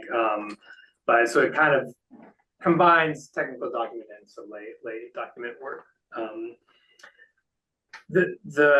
Under the regulations, the plan needs to be submitted to the Department of Water Resources by July 1st, 2026. So as I said, we're underway with drafting the update. We sent a notice of preparation to the relevant stakeholders in January. That included city officials, county officials, and BOSCA member agencies. BOSCA completed its demand study in December, which included basically updating our demand projections. So that will be included in this urban water management plan update. That is a huge chunk of the document. The other basically half of it is the supply side of it. San Francisco, SFPUC, basically every update provides us with supply reliability projections. So basically tables of data and language that we use in the document to detail basically what the supply reliability looks like under different scenarios, normal year and dry year scenarios. We are still waiting on that information. They've said that they're going to release it in mid-March. So that's the earliest we're expecting it. That would be in draft form as well, probably. So that does not give us a ton of time to incorporate all that information, digest it, and get it done and ready for board approval. So, this is something that all BOSCA districts are facing, basically, or having to deal with. It's frustrating because that is just not a lot of time. Our plan as it stands right now is to have a draft of the plan ready for board approval and public comment in May, by the May board meeting. But like I said, that's really contingent on when we're going to get that information for San Francisco, because that information is critical. It is crucial for the plan. We really can't finish it without that information. So yeah, basically, as I said, the deadline, if I could call that, by the state is July 1st, 2026 to have the plan submitted. But really, if we don't submit it by that date, really the only penalty we face is being ineligible for grant funding. So we basically can't apply for grants if we don't have an updated urban water management plan submitted. That's really the only kind of drawback for not submitting it. We have, and other agencies in the past have submitted late, and basically they just say, submit a letter with your plan submittal describing why this is late. And yeah, that's basically all we really need to do. So as I said, we're waiting on the information from San Francisco. Hopefully we get it timely. If not, that date by may have to be pushed, later, depending on when we can get that information. And part of the adoption process is hold a public hearing. You have to notice, that public hearing and post in the newspapers for, consecutive periods. So, first step is getting the document done and having comfort that it's done and then notice. So you can kind of, there's a crunch. So if all goes well, we should have it done and adopted on time, but just a little heads up that if San Francisco slips more in their schedule, they've already slipped in what they promised. So it is what it is, but. I recall correctly, there was one year that everybody was submitting in October anyway, because that's the earliest we could have done. Didn't the DWR put out their guidelines? It was DWR published their guidelines in like March or April. It was, and there were a lot of regulatory changes. Yeah. It was a challenge. A lot of people submitted late. So it's not the end of the world if we have to submit late. We are trying and planning to submit on time. But we also want to do it right. We don't want to rush the analyses. And this is, as Drew was saying, this is really the crux of our whole analyses of the plan. It has to come from San Francisco. So. Yeah. And there are sections we are drafting, like, description and the demand projection stuff we have and are able to go through. So.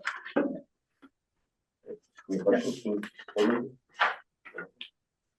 I do have one question on this topic. Sure. How excited are you two that you only have one direct? Oh my gosh. I don't know how many times I've told Matt, like, oh my gosh, we're doing one this year. So good. Yeah, we worked on we had 43 last time when we were working with EKI as consultants. Yeah, it was 10% of the plans in the state. Yeah. And apparently they're doing 67 of them this year. So yeah, I was talking to someone at EKI who's doing that. So yeah, we have one, which is so nice. I mean, it was sort of a rhetorical question, but yeah. So urban water objectives. We submitted our annual reporting as required by the deadline end of January. Basically, the report just details our progress towards meeting the urban water objectives. I've discussed these at previous board meetings, but essentially a new set of guidance detailing certain sectors of our water use and how we need to account for it and meet certain goals, basically with indoor, outdoor, residential use, that sort of thing. So basically, this year we came in at 71% of our total objective. So 29% below the urban water objective, which is pretty good. And just look at the graph here. Since we have those updated demand projections that Bosca through Hazen and Sawyer developed, we can compare that to our projected urban water use objectives.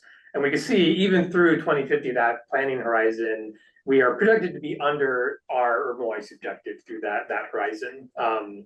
So basically we're in a good place with our objective. We don't anticipate needing to do a whole ton of cutting or having to do anything drastic to have to meet that objective.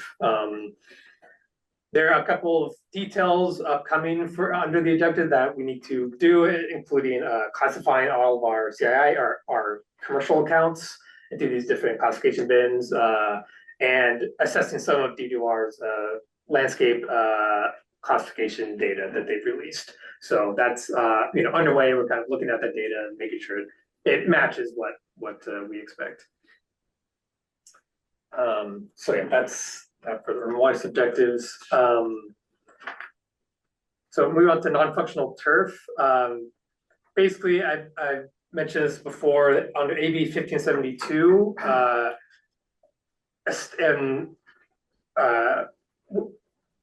institutional accounts are required to stop irrigating non-functional turf by beginning of 2027. So right now I'm currently drafting an ordinance that we will need to adopt for that requirement, basically stating among other things what requirements will be in there, what exemptions might be made, what enforcement we want to do to, enforce that law, that sort of thing. So we're drafting that right now, and we're planning next board meeting to have a draft of that we can discuss. I think rather than bringing it to adoption next month, we'll just have a version that we can look at and talk about and see if it makes sense and Get feedback on. Yeah. I mean, on that one, as a suggestion, you guys don't have to pick it up, but if you want, Palo Alto's got a ridiculous amount of super high-end, high-tech, commercial, non-functional. And they're trying to figure out, I mean, what do I go tell VMware and Tesla and HP and all these big corporates that you got to go rid of all your turf, right? So this is something that they've been struggling mightily with, and so if you need help on thinking through like how are they doing it with that kind of level of opponent, you might reach out and I can put you in touch with people over there. That's great. Because they've got key account reps that like manage those relations, utilities that are then trying to navigate this whole process, and you can't just send them a letter and say you get to rip it all out. They're just gonna whatever. Elon's not gonna go. We'll pay the fine. We'll pay the fine, exactly. So then in Palo Alto, you basically have to shame them. And that goes pretty well. Not non-sarcastically, that works really well in Palo Alto. Here, maybe not. But it's gonna be a tough sell for everybody. Yeah, and we are fortunate because we don't have a tremendous amount. Yeah. I mean, there's some, but it's not a tremendous amount. So we'll bring some kind of suggestions and It's probably gonna be the schools in the city to have most of it, to be honest with you. they have most of the turf, and a lot of it really is functional, Right. so it's kind And of. even the non-functional stuff, they may have a lot of that too. Who knows? I don't know where I haven't mapped it out. We don't count Oracle. Yeah, That's probably true. Oracle is ours. so they have tons. The Oracle is? Yeah, we serve Oh, I them. didn't know that. Yeah, so there's a lot there. That's probably our biggest fish. And thankfully that January 1st deadline is for like city property basis. So the CI deadline is later. I think 2028. I'm pretty sure is so. Gives it a little more time, but yeah, certainly something we think about now. So But the adoption of the ordinance is this year, so. yeah, exactly. Yeah. But yeah, that's great to know. Yeah, just as a resource more than anything else. Yeah. Okay, so Bosco's been doing a number of water use efficiency workshops, roundtable workshops, covering a number of different topics. So I've been attending those. They've been really useful. Talking about non-functional turf a lot for sure. That's something people are really concerned about and discussing. But also, urban water use objectives and other kind of topics related to water loss as well. So those have been going on steadily, and I think they have 6 more, I believe. So those have been just helpful and a good resource to have. And then just some numbers updates. So our water efficient landscape ordinance, we've had 9 this year, this fiscal year. 3 pre-approvals, 2 in progress, and 1 completed, and then 3 exemptions. And then rebates, not a ton of action this year. We've had 1 long be gone rebate, 5 rain barrels, and then 1 irrigation hardware rebate.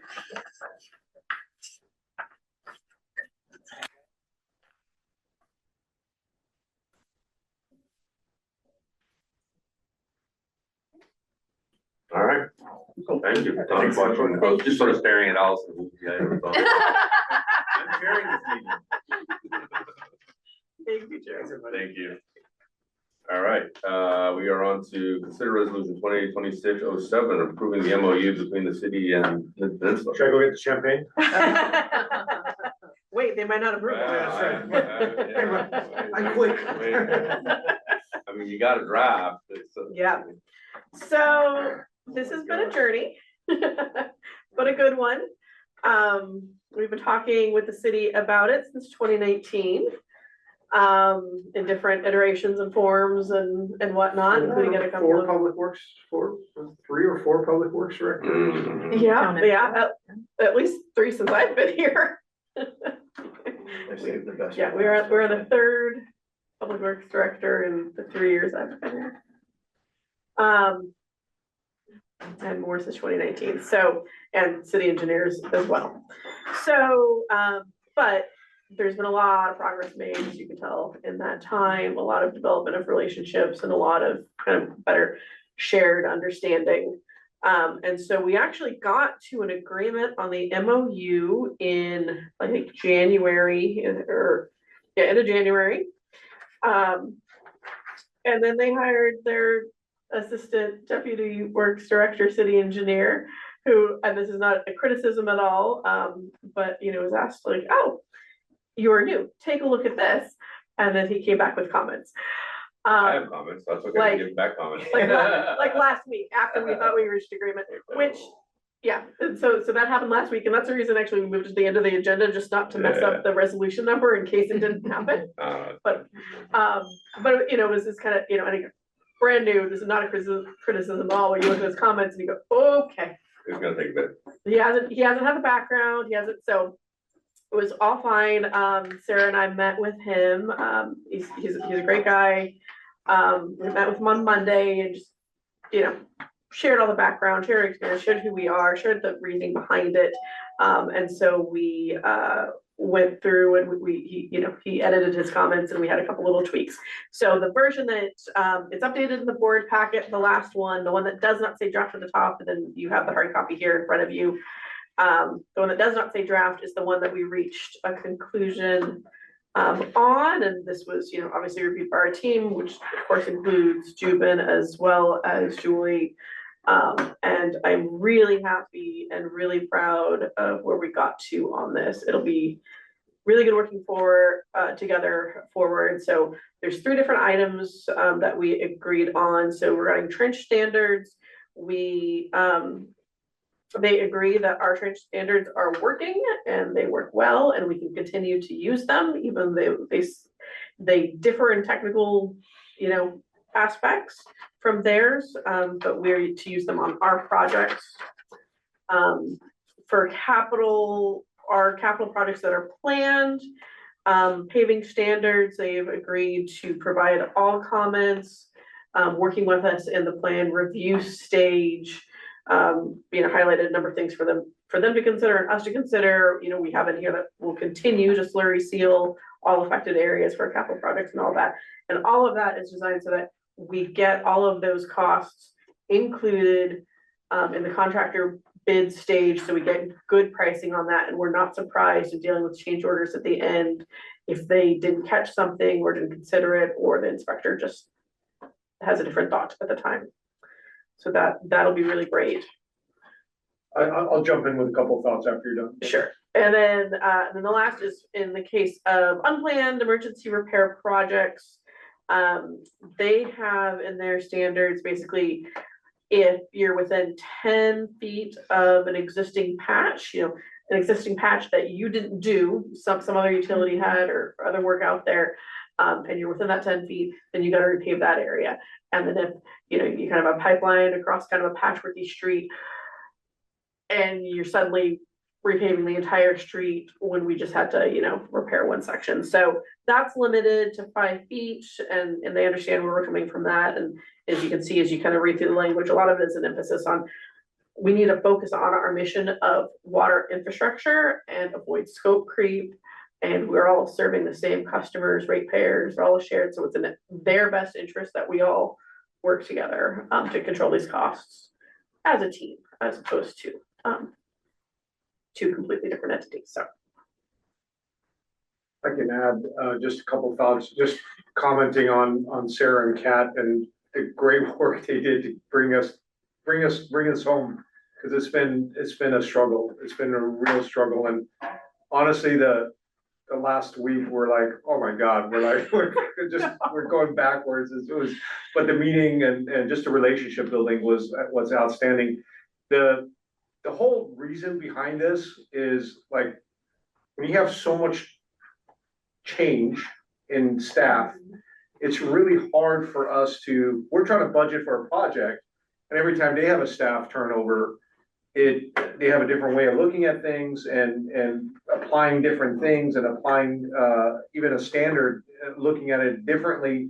And so the whole reason we started doing this, or looking at this in 2019, was we're seeing different staff looking at the same thing differently, right? And so that would impact us.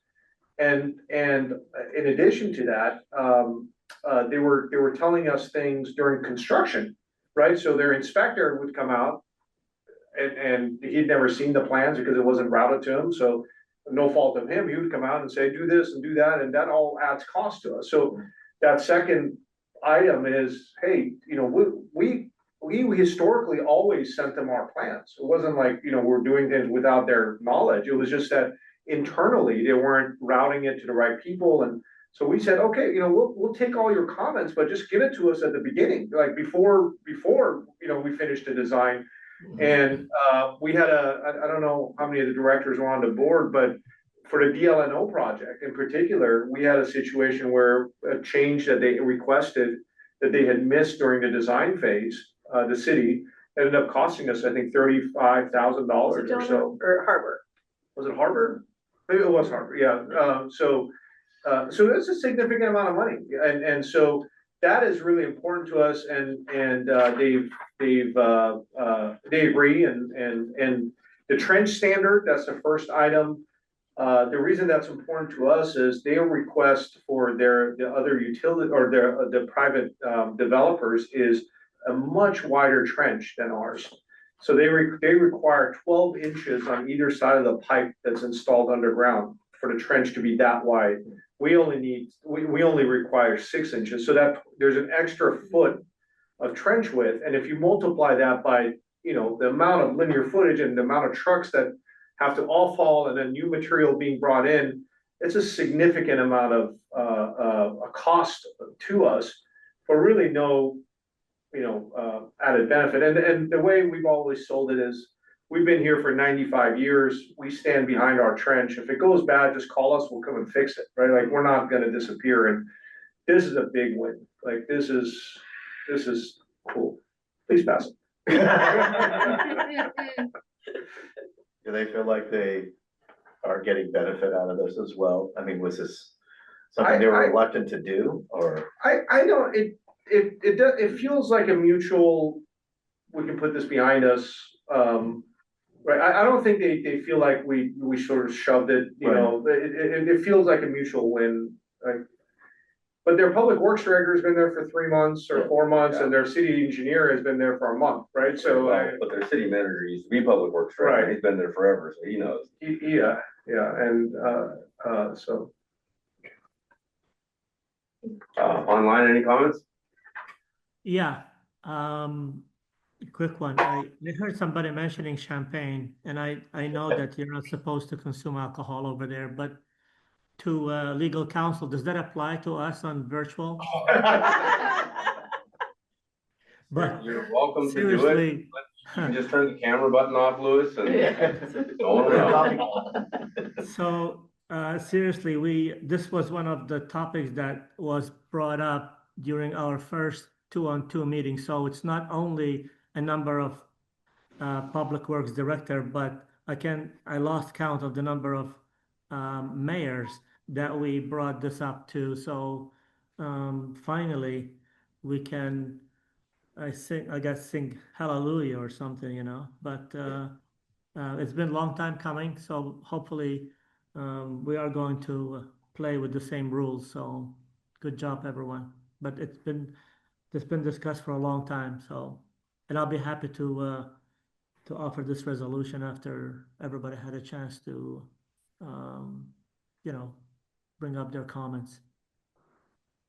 It's only fitting this is Kirk's last vote, I think. Yeah, I mean, last vote, you know. And then under the wire. Well, I have to say that this was a major accomplishment for you guys. I've watched my entire time on the board, our various projects that we're dealing with Belmont and the trenching. We had enough problems with rock and stuff on Notre Dame, but everywhere you go, the trenching has always been a thorn in our side and their side.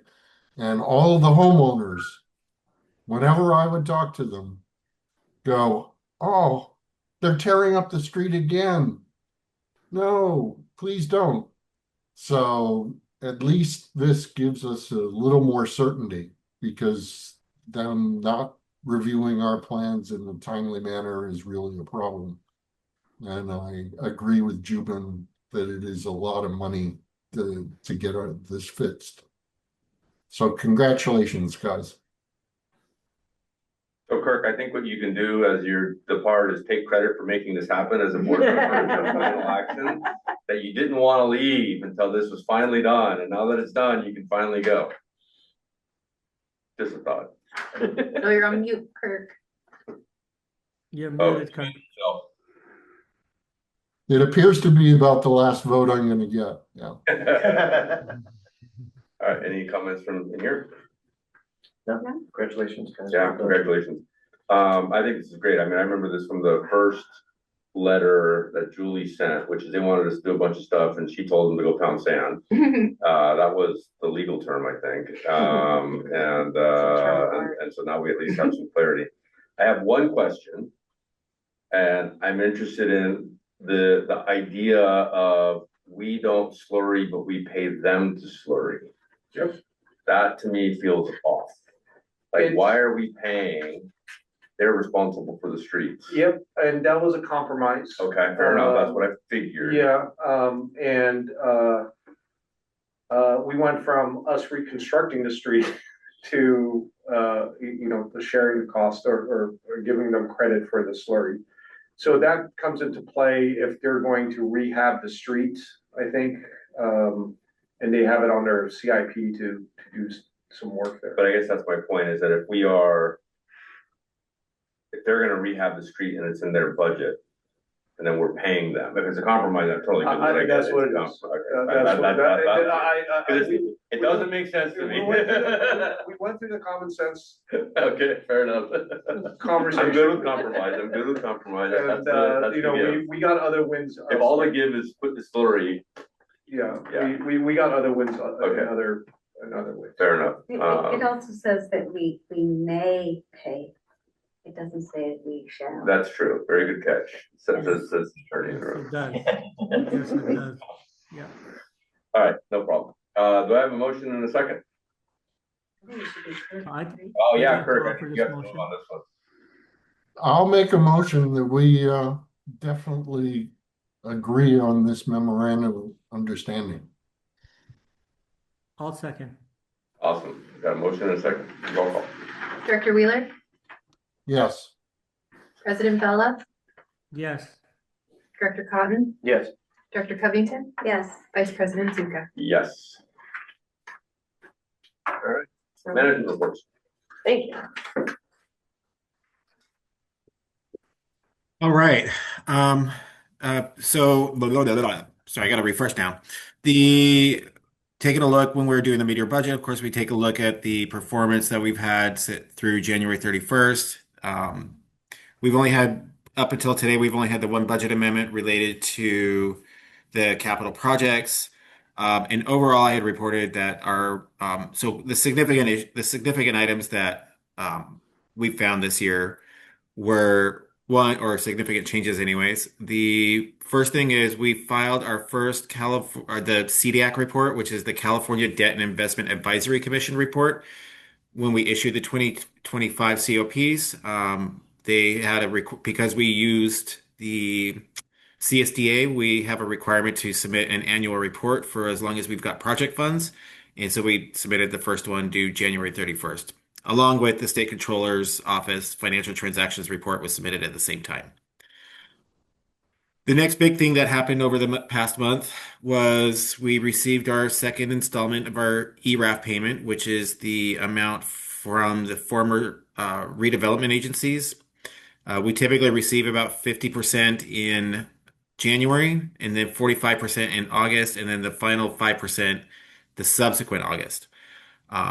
So far we've received 120,000 of it, and then we'll be receiving a smaller portion in this coming August. All right, so let's talk the other items related to operations. So right now we have a net surplus of about $4 million, which is an increase of $2.6 million as compared to the same period last year. Excuse me, the water commodity charges, of course, is 1.4 higher than last year, primarily because of the water rate adjustment that we approved last year. So we're going to start seeing those equal out a little bit more as we get further into, I think it's going to be March is when they're going to start equaling out, just based on the timing of when we imposed the first adjustments on the water rates. Last year, we'll start seeing the equalization between this year and last year related to that at that time. The other significant changes as compared to last year include, of course, fixed system charges for the same reason, the water capacity charges from prior months, and then the interest revenue. We're currently about 477,000 more than what we originally budgeted for. So hence the budget amendment that we previously discussed. And as compared to this time last year, it's about 450,000 more than this time last year as well. So trending the same way. Overall salaries and wages are they're about even, a little bit ahead of what it was at this time last year, or excuse me, a little bit behind from what it was this time of last year. So we're about 85,000 behind. And keep in mind, we're supposed to be at 58.3% as of the end of the month. And salaries and wages are at about 58.0%. So we're trending basically exactly where we expected to be. Purchase water is, of course, under what we had originally expected. And as compared to last year, we're about 30,000 under what we've paid. The only other significant change I'll bring to your attention is the debt service. We made our full debt service in December, and so that is about 200,000 more than it was at this time last year. So those are the significant changes. Overall, our total revenue, we're at 62.8%, and again, we're aiming for 58. So we're trending ahead in that category, and then operating expenditures are about 50%. So trending in that category as well in the right direction. I'll bring your attention back to the reserve analysis towards the end to show you where we're at to date. So we still have a number of investments that are going to be maturing in the BNY project account. And so far, the way the reserves stand with our operating reserves, our capital reserve, our operating reserve is still at 100%. Our capital reserve, we're at 93%, which has been the trend over the past 6 months, is about 85 to 93%, or 95% has been the trend. So that's remaining steady. And then, everything else is fully funded with the exception of the rate stabilization reserve. And those are the significant highlights for the past month.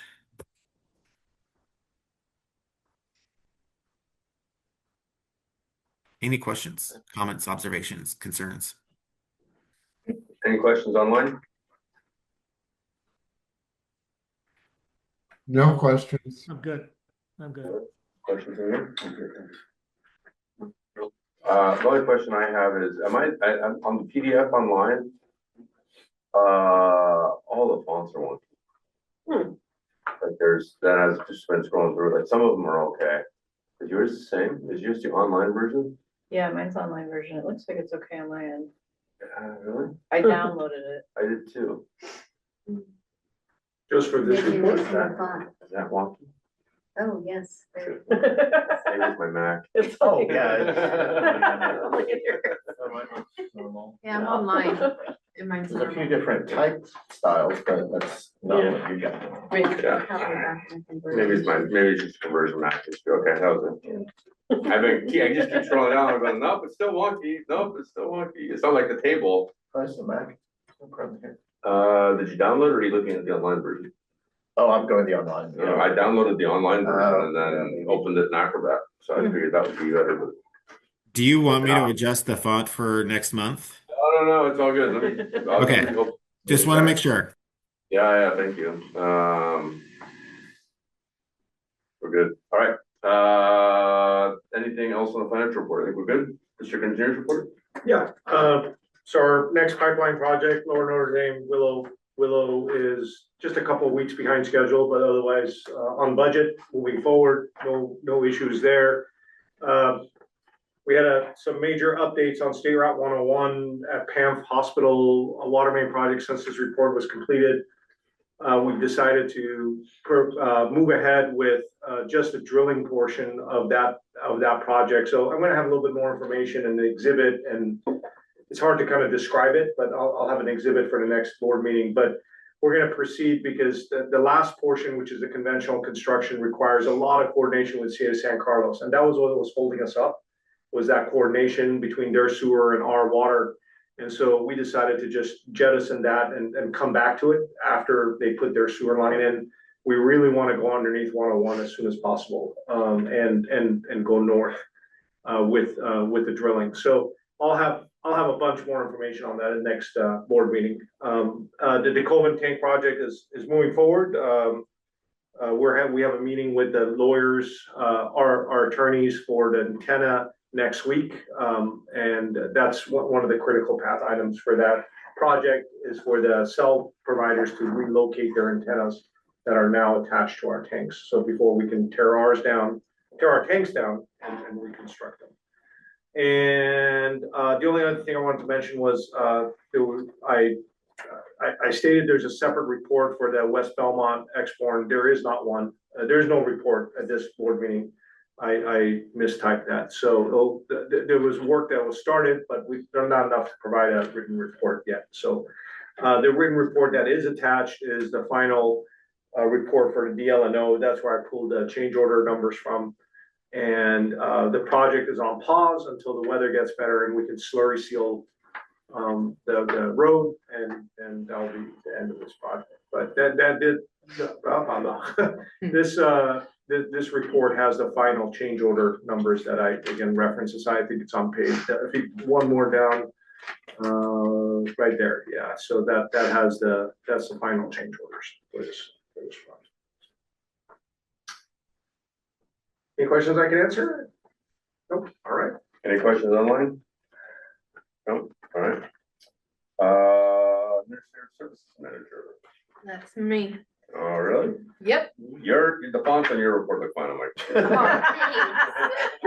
I'm not joking, you know, that's serious.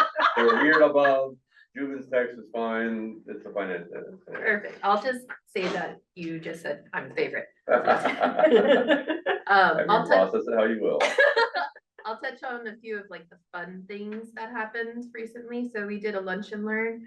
That's where we gather staff and we literally just all eat lunch together and we learn. And it was really great. We threw a lot of information at them. It was a lot of HR updates talking about our policies and things like that that have been adopted, and telling them how they can and cannot use AI, steps for the process and for workers' comp and things like that. But I think it was also very beneficial that there was a good half-hour chunk that Kat was able to talk with staff and give them the full lowdown of what's happening with poultry, what's happening with dairy, and to see the excitement of staff, to see the renderings of dairy was worth all of it for sure. So they walked out on a high of seeing where they're going to work in 2 years. Hopefully. We've shared lots of updates with them, but the presentations that we shared with you, we just spent, but I was more than half an hour. I was losing my voice, so I know it was a good 50 minutes. Yeah, it was a great presentation. Staff really enjoyed it. Touching on something else, so earlier in that month, I had done a second ICE presentation for staff. I had already given them one earlier in the year, or actually probably in fall I had given it.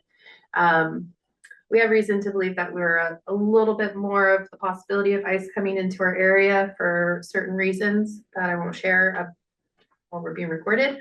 But just kind of giving them a better understanding of what it's going to look like, what our process is, and what we are expecting management to do versus what they are going to do. And it was just really talking a lot about support for them. Something that we started in December, and when I say we, I mean me, is I meet with the Employee Association once a month. So currently it's just meeting with Dustin, who is the EA president, and then Trevor Morris, who is the vice president. And it's just an hour where we literally talk about what's going on in the district. things that happened at the board meeting the month before, things that are gonna, happen in the month coming. They kind of give me an idea of things that are being talked about among staff. It's just a really good time to just get a better understanding and kind of connect management with the staff that's out in the field for sure. We had our interviews for our cross connection control specialist, and we were fortunate that 2 internal candidates applied. An outside panel overall said that Trevor Morris was going to be the best person for the job, and so management met with him, and he started his position February 1st, and he hit the ground running for sure. And then the last thing I'll share is my communication section, which is just where we get to talk about all the things that get said about our employees. The one that you'll see here is just an email that Jonathan Anderson, if you've been here a while, Jonathan's been with the district for 25 years now. I think he might be, no, he just hit 26 years in January. And he shout out Alberto, gave him a kudos, and then as you can see, and that's not even all of them, we all just congratulated him and praised him. And then I just included another one, which was a customer who called out Aviana again. She's really great since she's our first point of contact with all of our customers that call and walk in. But I liked this email because it just showed the amount of detail that Aviana expresses daily over the phone to customers in regards to Water Watch and what we would hope from them. So that is all I have. That was a lot. Any questions? Great.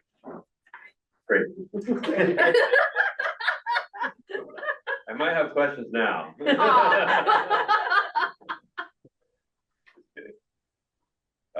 No, the feedback is amazing. That's awesome. Yeah. Any other questions from the board? I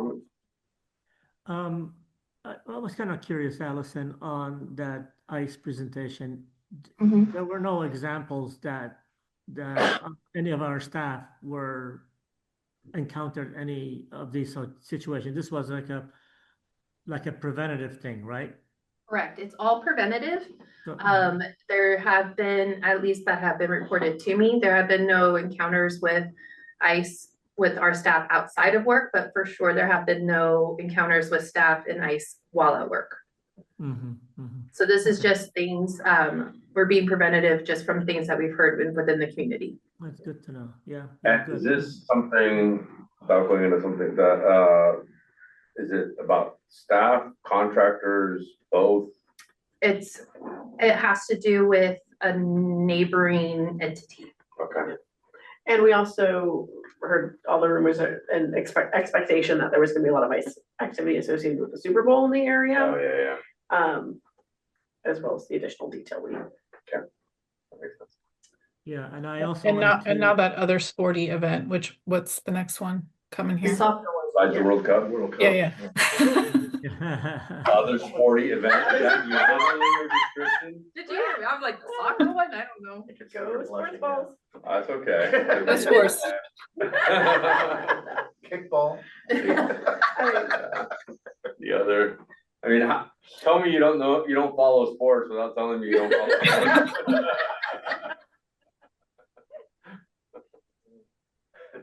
All right. Anything else, Alton? Nope, that's it. Okay, Operations Services Manager. Or Operations Manager, sorry, not in this, it's too late. All right. Well, first and foremost, the most exciting on my report is that the bids for the Folger project came in this past week. I don't know how much I'm allowed to go into detail, but I think I can say that we got 5 bids. Proposals. And we were really pleased with the ones that we did got. Am I allowed to say anything about the costs without being specific or? Yeah, like not. We'll give you a full report when we have it all. But and Yeah. just to clarify, they're technically proposals because we're doing best value rather than low bids. Yeah, so we'll be reviewing those over the next week and getting together next week to review them, and we're hoping to bring that for award in March. So I'll tell you all about it. Yeah. So the Dairy Lane project, we're needing to re-engage Romic engineers to do a little bit more geotechnical investigation. The investigation that they did in 2018 was based on a seismic upgrade only, not really demolishing a building and rebuilding a two-story replacement. So when Romig got a look at the current design plans from the architect and the structural engineers, they paused and said, wait a minute, we didn't do geotech for this, so we're having to go and do a little bit more exploration on that. It could result in a need to do a more substantial foundation, the areas in a liquefaction zone, and more weight on the foundation. It may or may not result in the need for more foundation. So it's just another thing that comes up. And so we're re-engaging them. That's going to be an additional probably around 13 grand to do the investigation and produce the report. And then we'll have them on to do the construction observation and testing as well. Let's see, Juven talked about the 101. We talked about the Exborn Belmont tanks. Allison told you about the cross connection control specialist. I was gonna tell you that. So another thing I got to be involved with for the first time over the last month was when Juven's team came and we met over at the Dairy Lane facility with the Purisima Water District and the Westboro Water District, and kind of went through all of our standards, all the drawings for our regular standard specifications for the various distribution system infrastructure. And I just found that was really interesting because it had the three of us all together, which was really efficient. They do the engineering for all three districts. So, we were able to just talk about the recommended changes and kind of come to consensus on who wanted what types of changes. And it was just neat to have all of the operations staff, under the same roof and get to meet everybody. So that was kind of a good event that was interesting to me. We also met with the City of Belmont Public Works staff and our radio communications consultant, MCC, to discuss the potential of sharing a radio channel that could be used in regional emergencies. So their public works department and our operations would be able to share a channel. We share equipment and an antenna, so it just kind of made sense. And I think we're going to be able to implement that fairly easily. So that's kind of cool. Otherwise, just with regular operations stuff, we got a little more maintenance done this last month. Hydrant maintenance and valve maintenance are both starting to uptick, and I expect that will probably continue. The guys have set sort of new goals for themselves. So they're pretty proud of the work that they've done to reorganize and set goals for themselves, and they're taking pride in meeting those goals.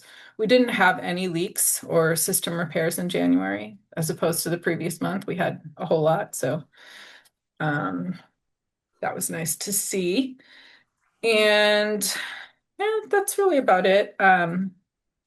General manager and I went to the SFPUC annual wholesale meeting with Bosca, the wholesale customer meeting. That was an afternoon last week. That was pretty good chance to network and see everybody and get updated on lots of cool stuff that they're doing. And yeah, there was a big I don't remember where the pipe was that broke, but some of the more interesting things to me. Do you remember what that? The Calaveras Reservoir, there was actually a big break. I think it was a 66-inch pipe. Yeah.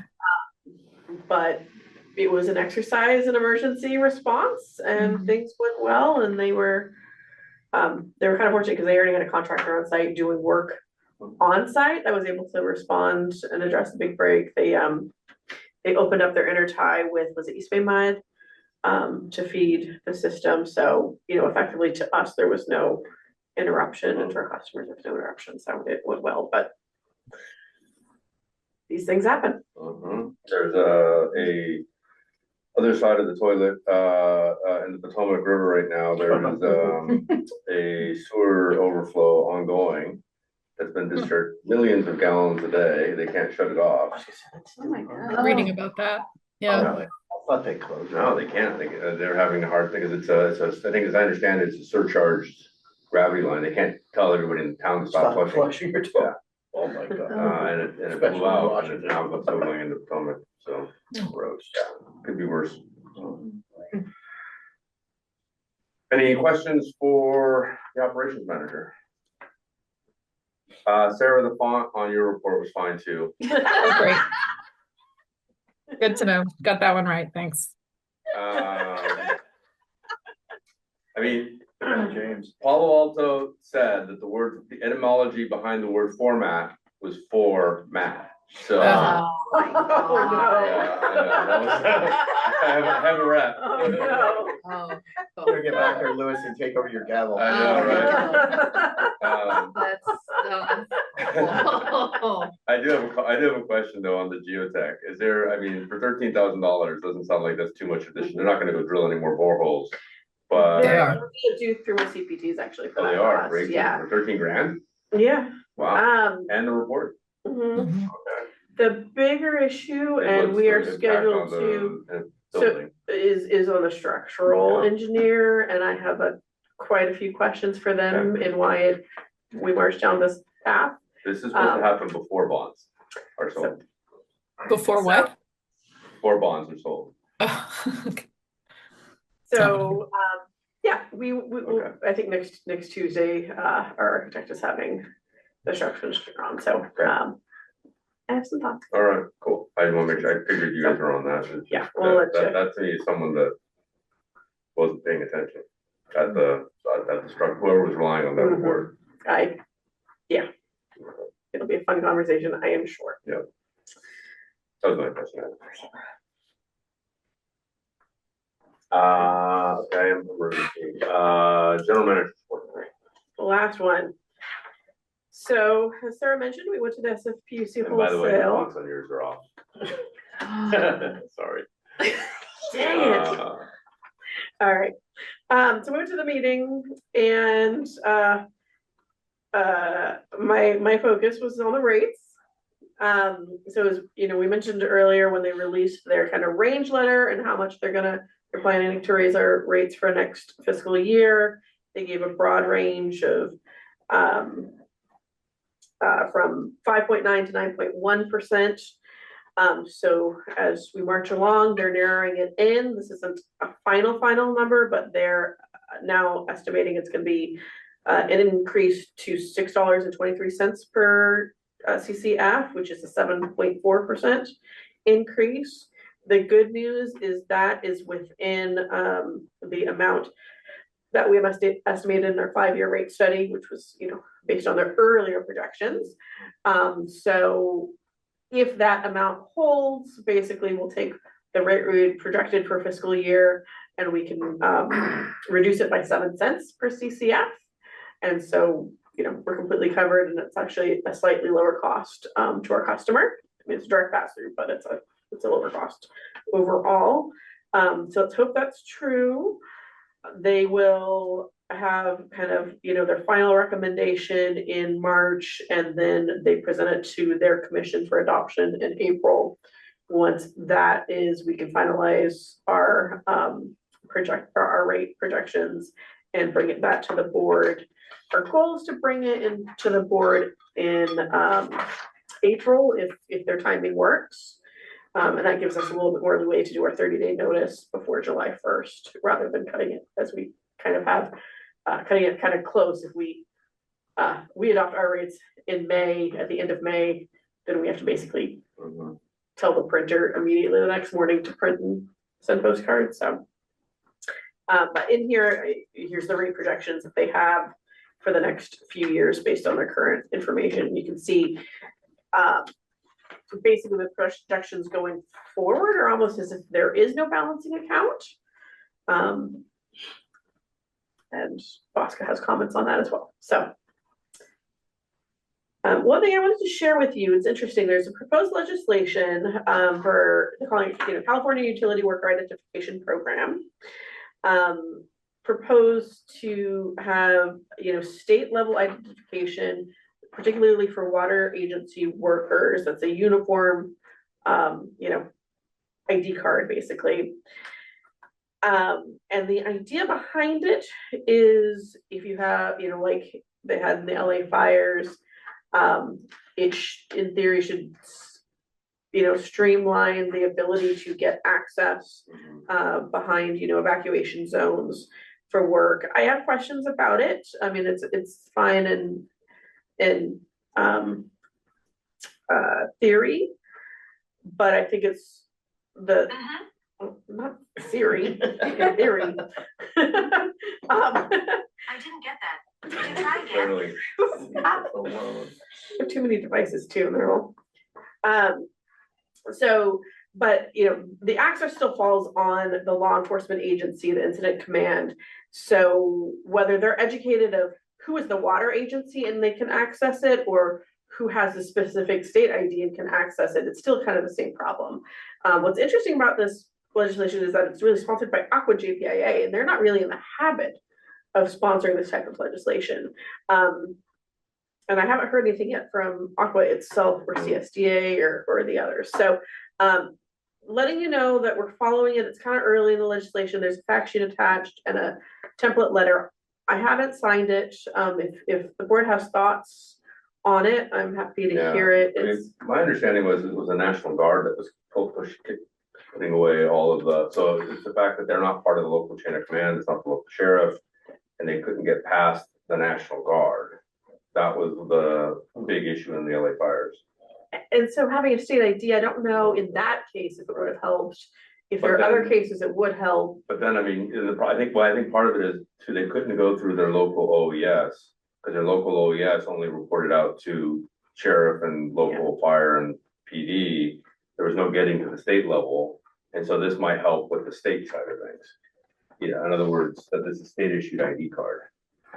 I don't know, that's the only thing I can think of, but my understanding was that the issue that happened down in LA was literally the National Guard. It wasn't sheriff or anybody else. Yeah, as the fires grew, the command grew. And then you're trying to get past, a Humvee with a 50 caliber on top of it, and Oh no, I'm the water company, let me through. Yeah, they're like, no, I have orders. Yeah, exactly. So. Definitely something I'm following. We haven't taken a, we're sending an advocacy letter on it at this stage, but. No.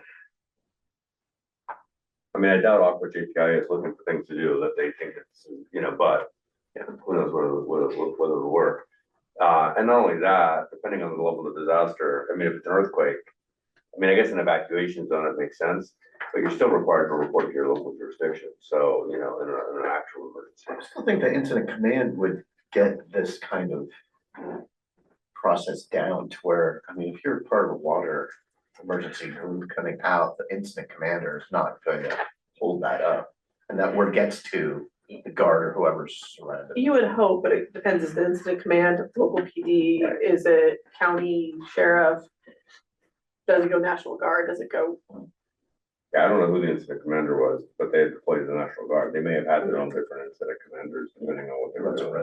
And you get, large, the bigger the event, you get a lot of folks. So it might be police, but it might be Contra Costa police, or it might be Stanislaus County police. Who knows who comes in? And then do they know what Mid-Peninsula Water District is? Right. Yeah, it's the out-of-state or in-state people that live 3 hours away that drove here and they're like, I don't know who you are. You don't have flashing sirens on top of your head. I know what a city is. I don't know what a water district is. Yeah. So maybe they'll talk about it. Yeah, this is something that we trained on in our emergency response drills at Palo Alto was, okay, you can't get up there, what are you gonna do? And then we had, to your point, we had staff calling in on the radio, getting to the OES. Now our OES people should theoretically have access then to state and other higher level OES to get them clearance. But the training was literally call back to your OES, leads in our command center so that they can get a hold of people to get access, right? Instead of just sitting there and turning around. kind of related to that, actually, I think it was just yesterday, there was the CUEA, California Utilities Emergency Association Town Hall. So they're an entity, you know, they've been around for about 75 years, and they, you know, they acknowledge that most of their history is focused really on gas and electric utilities. But again, it was kind of a luck of the timing. They really were involved in the LA fires a lot and had to work with the water utility members and really saw how they could be better serving their water members. And so a lot of the meeting and their updated strategic plan is kind of focusing on what more can we do in general as an entity. Like they have new management and they do need to do some, they have like staff too. But they are doing work, new website, new features, new resources. But a big part of that is better serving and providing information and whatnot to water agencies. So, but their kind of goals and large events is they are that person sitting in Sacramento at the state level advocating for those utilities and what they need. So through the OESs and whatnot, you can also communicate to this entity who is there, you know, translating to the you know, state level decision makers what we need. So, and I have on here, you know, mentioned the Carpenters Union. I know everyone got emails from them. I just wanted to note that the two firms that were emailed about did not submit proposals on the job, so that's what it is. Okay. Local hazard mitigation plan development, that's underway. There was a workshop event, and it was kind of an interesting approach I hadn't seen before, but I think I liked it, where basically the county invited all of us participating in the plan to come with our laptops, and basically in the meeting itself, we basically started revising our tech sessions, going through each, you know, section. They talked about, you know, what they're expected, what to look at, what to emphasize, and made us start editing. There wasn't enough time to finish all the sections, but to start each section there with them present as a resource to ask questions. So, Sarah and I both attended that, worked, and are working on updating. We're participating in that as well, because we had it in the past, and like, you know, the entire plant's critical infrastructure, so. Yeah. I think everything else let me know if you have any questions. More standard stuff. So, just a question on that local hazard mitigation plan. So is the idea that it's one whole plan that everyone contributes to for the entire county? Yeah, it's a lengthy document. But they take the lead, and other entities opt in. You don't have to. You could in theory go do your own plan, but you know, why would you if you can? So then there's annexes for each individual agency that's participating, that's specific to yours, as well as the, you know, larger discussion of the hazards this county faces and how to mitigate it. And the main thing is it qualifies you for grant opportunities under the hazard mitigation grant program. So it's not like it's an emergency response plan. You don't actually pull that thing out in an emergency. It's just laying out all the infrastructure improvements that are necessary, and then there are grant funding available to help address all of those hazards against critical infrastructure. It's also for FEMA reimbursement. Yes. Your portion, instead of 15%, it's 7.5%, I think. So they credit you half of what you're supposed to put in, something like that. Like. Yeah. Okay. So we're putting in, hey, our digesters need structural retrofit, because you know they're designed in the 70s and or they're on 90 feet of bay mud. What about your fan? That was what do they call it in SpaceX? It was an unscheduled rapid departure disassembly. Yeah. Unscheduled rapid disassembly. Very rapid. And so part of the local hazard mitigation plan is stakeholder outreach, and they have advised in their experience, you know, the county and the county's consultants, that kind of holding LHMP specific stakeholder events just isn't very effective. So they, you know, are asking us to kind of hit it in a number of ways as part of other things. So we'll spend a few minutes at probably the next board meeting talking about that. Obviously offering any public to provide feedback, also other work events that we go to this year. We'll have, flyer on the LHMP and, ask folks their thoughts, and we'll put something on our website as well. So kind of hit it a few different ways, but nobody comes to an LHMP event. Is this the first time we've participated, or have we always done this? We did last time.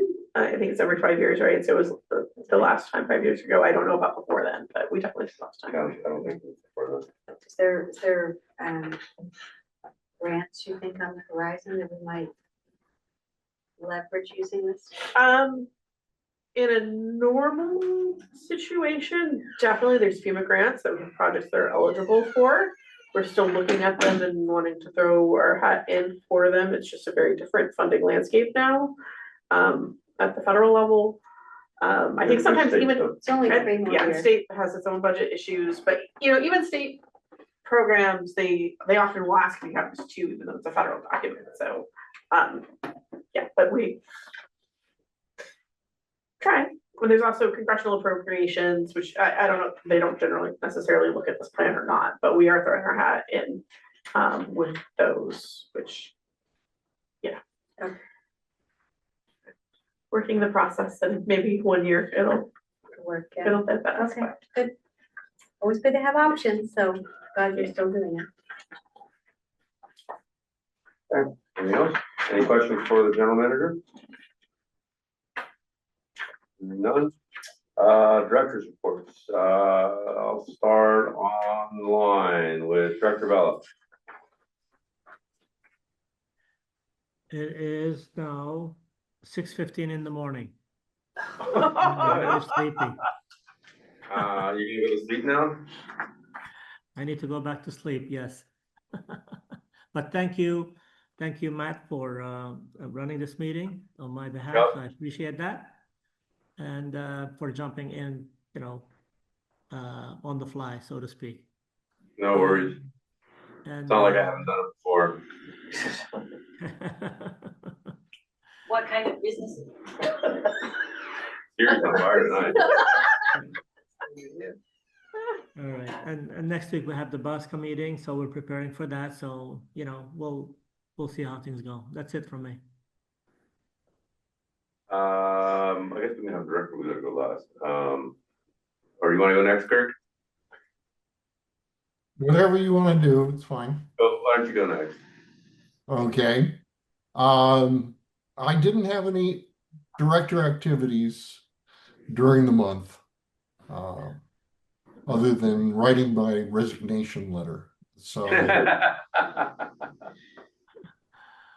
but in that, I actually did compliment the staff that both current and past that have supported my activities on the board, and also wanted to thank all of the board members that we've had for having a very, what do you want to call it, calm and convivial process when we are discussing the policies and various things that we need to do and ask the staff to do. So it's been a very rewarding and interesting career on the board, and I appreciated it. How many years then, in total? 7. 7. Yeah. It is a career. Pardon? I said it is a career. Well, I'm calling this my second retirement, so yeah. Absolutely. Well, since we're on the topic, Kirk, it was a pleasure serving with you. Obviously, you and I know each other from the consulting days as well, but on the board as well. So you'll be missed. Enjoy the East Coast, I guess. And any plans to come back out here? Not for a while. It's unclear. We'll see. Okay, well, 6 o'clock here is only 9 o'clock there, so you might be awake and you can attend the meeting virtually if you want. Well, I mean, it's midnight here now, so it's sort of past You don't my have to stay the whole bedtime. time. Yeah. I think his calendar is full. Yeah, right? He's got a do not knock on the fourth Thursday of every month. Well, I could always peek in on the board and see what you guys are up to, or watch the recorded version. Yeah, that might be better. All right. Thanks, Gert. Well, thank you all. I appreciate you. Yeah, you bet. Dr. Cotton. I didn't have a whole lot. We attended the Harbor Industrial meeting. Kat gave an update at that. It was kind of a not very exciting one. Belmont PD gave a presentation, which was kind of interesting.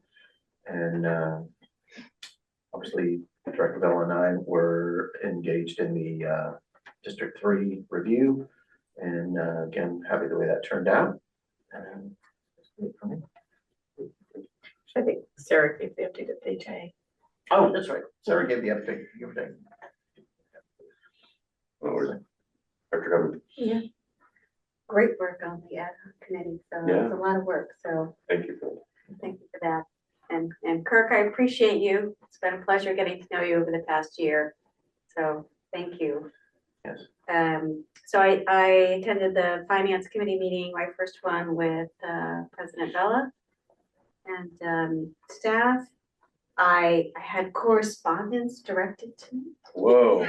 My first time this year. So I got to answer a letter from a constituent, with of course with help from staff.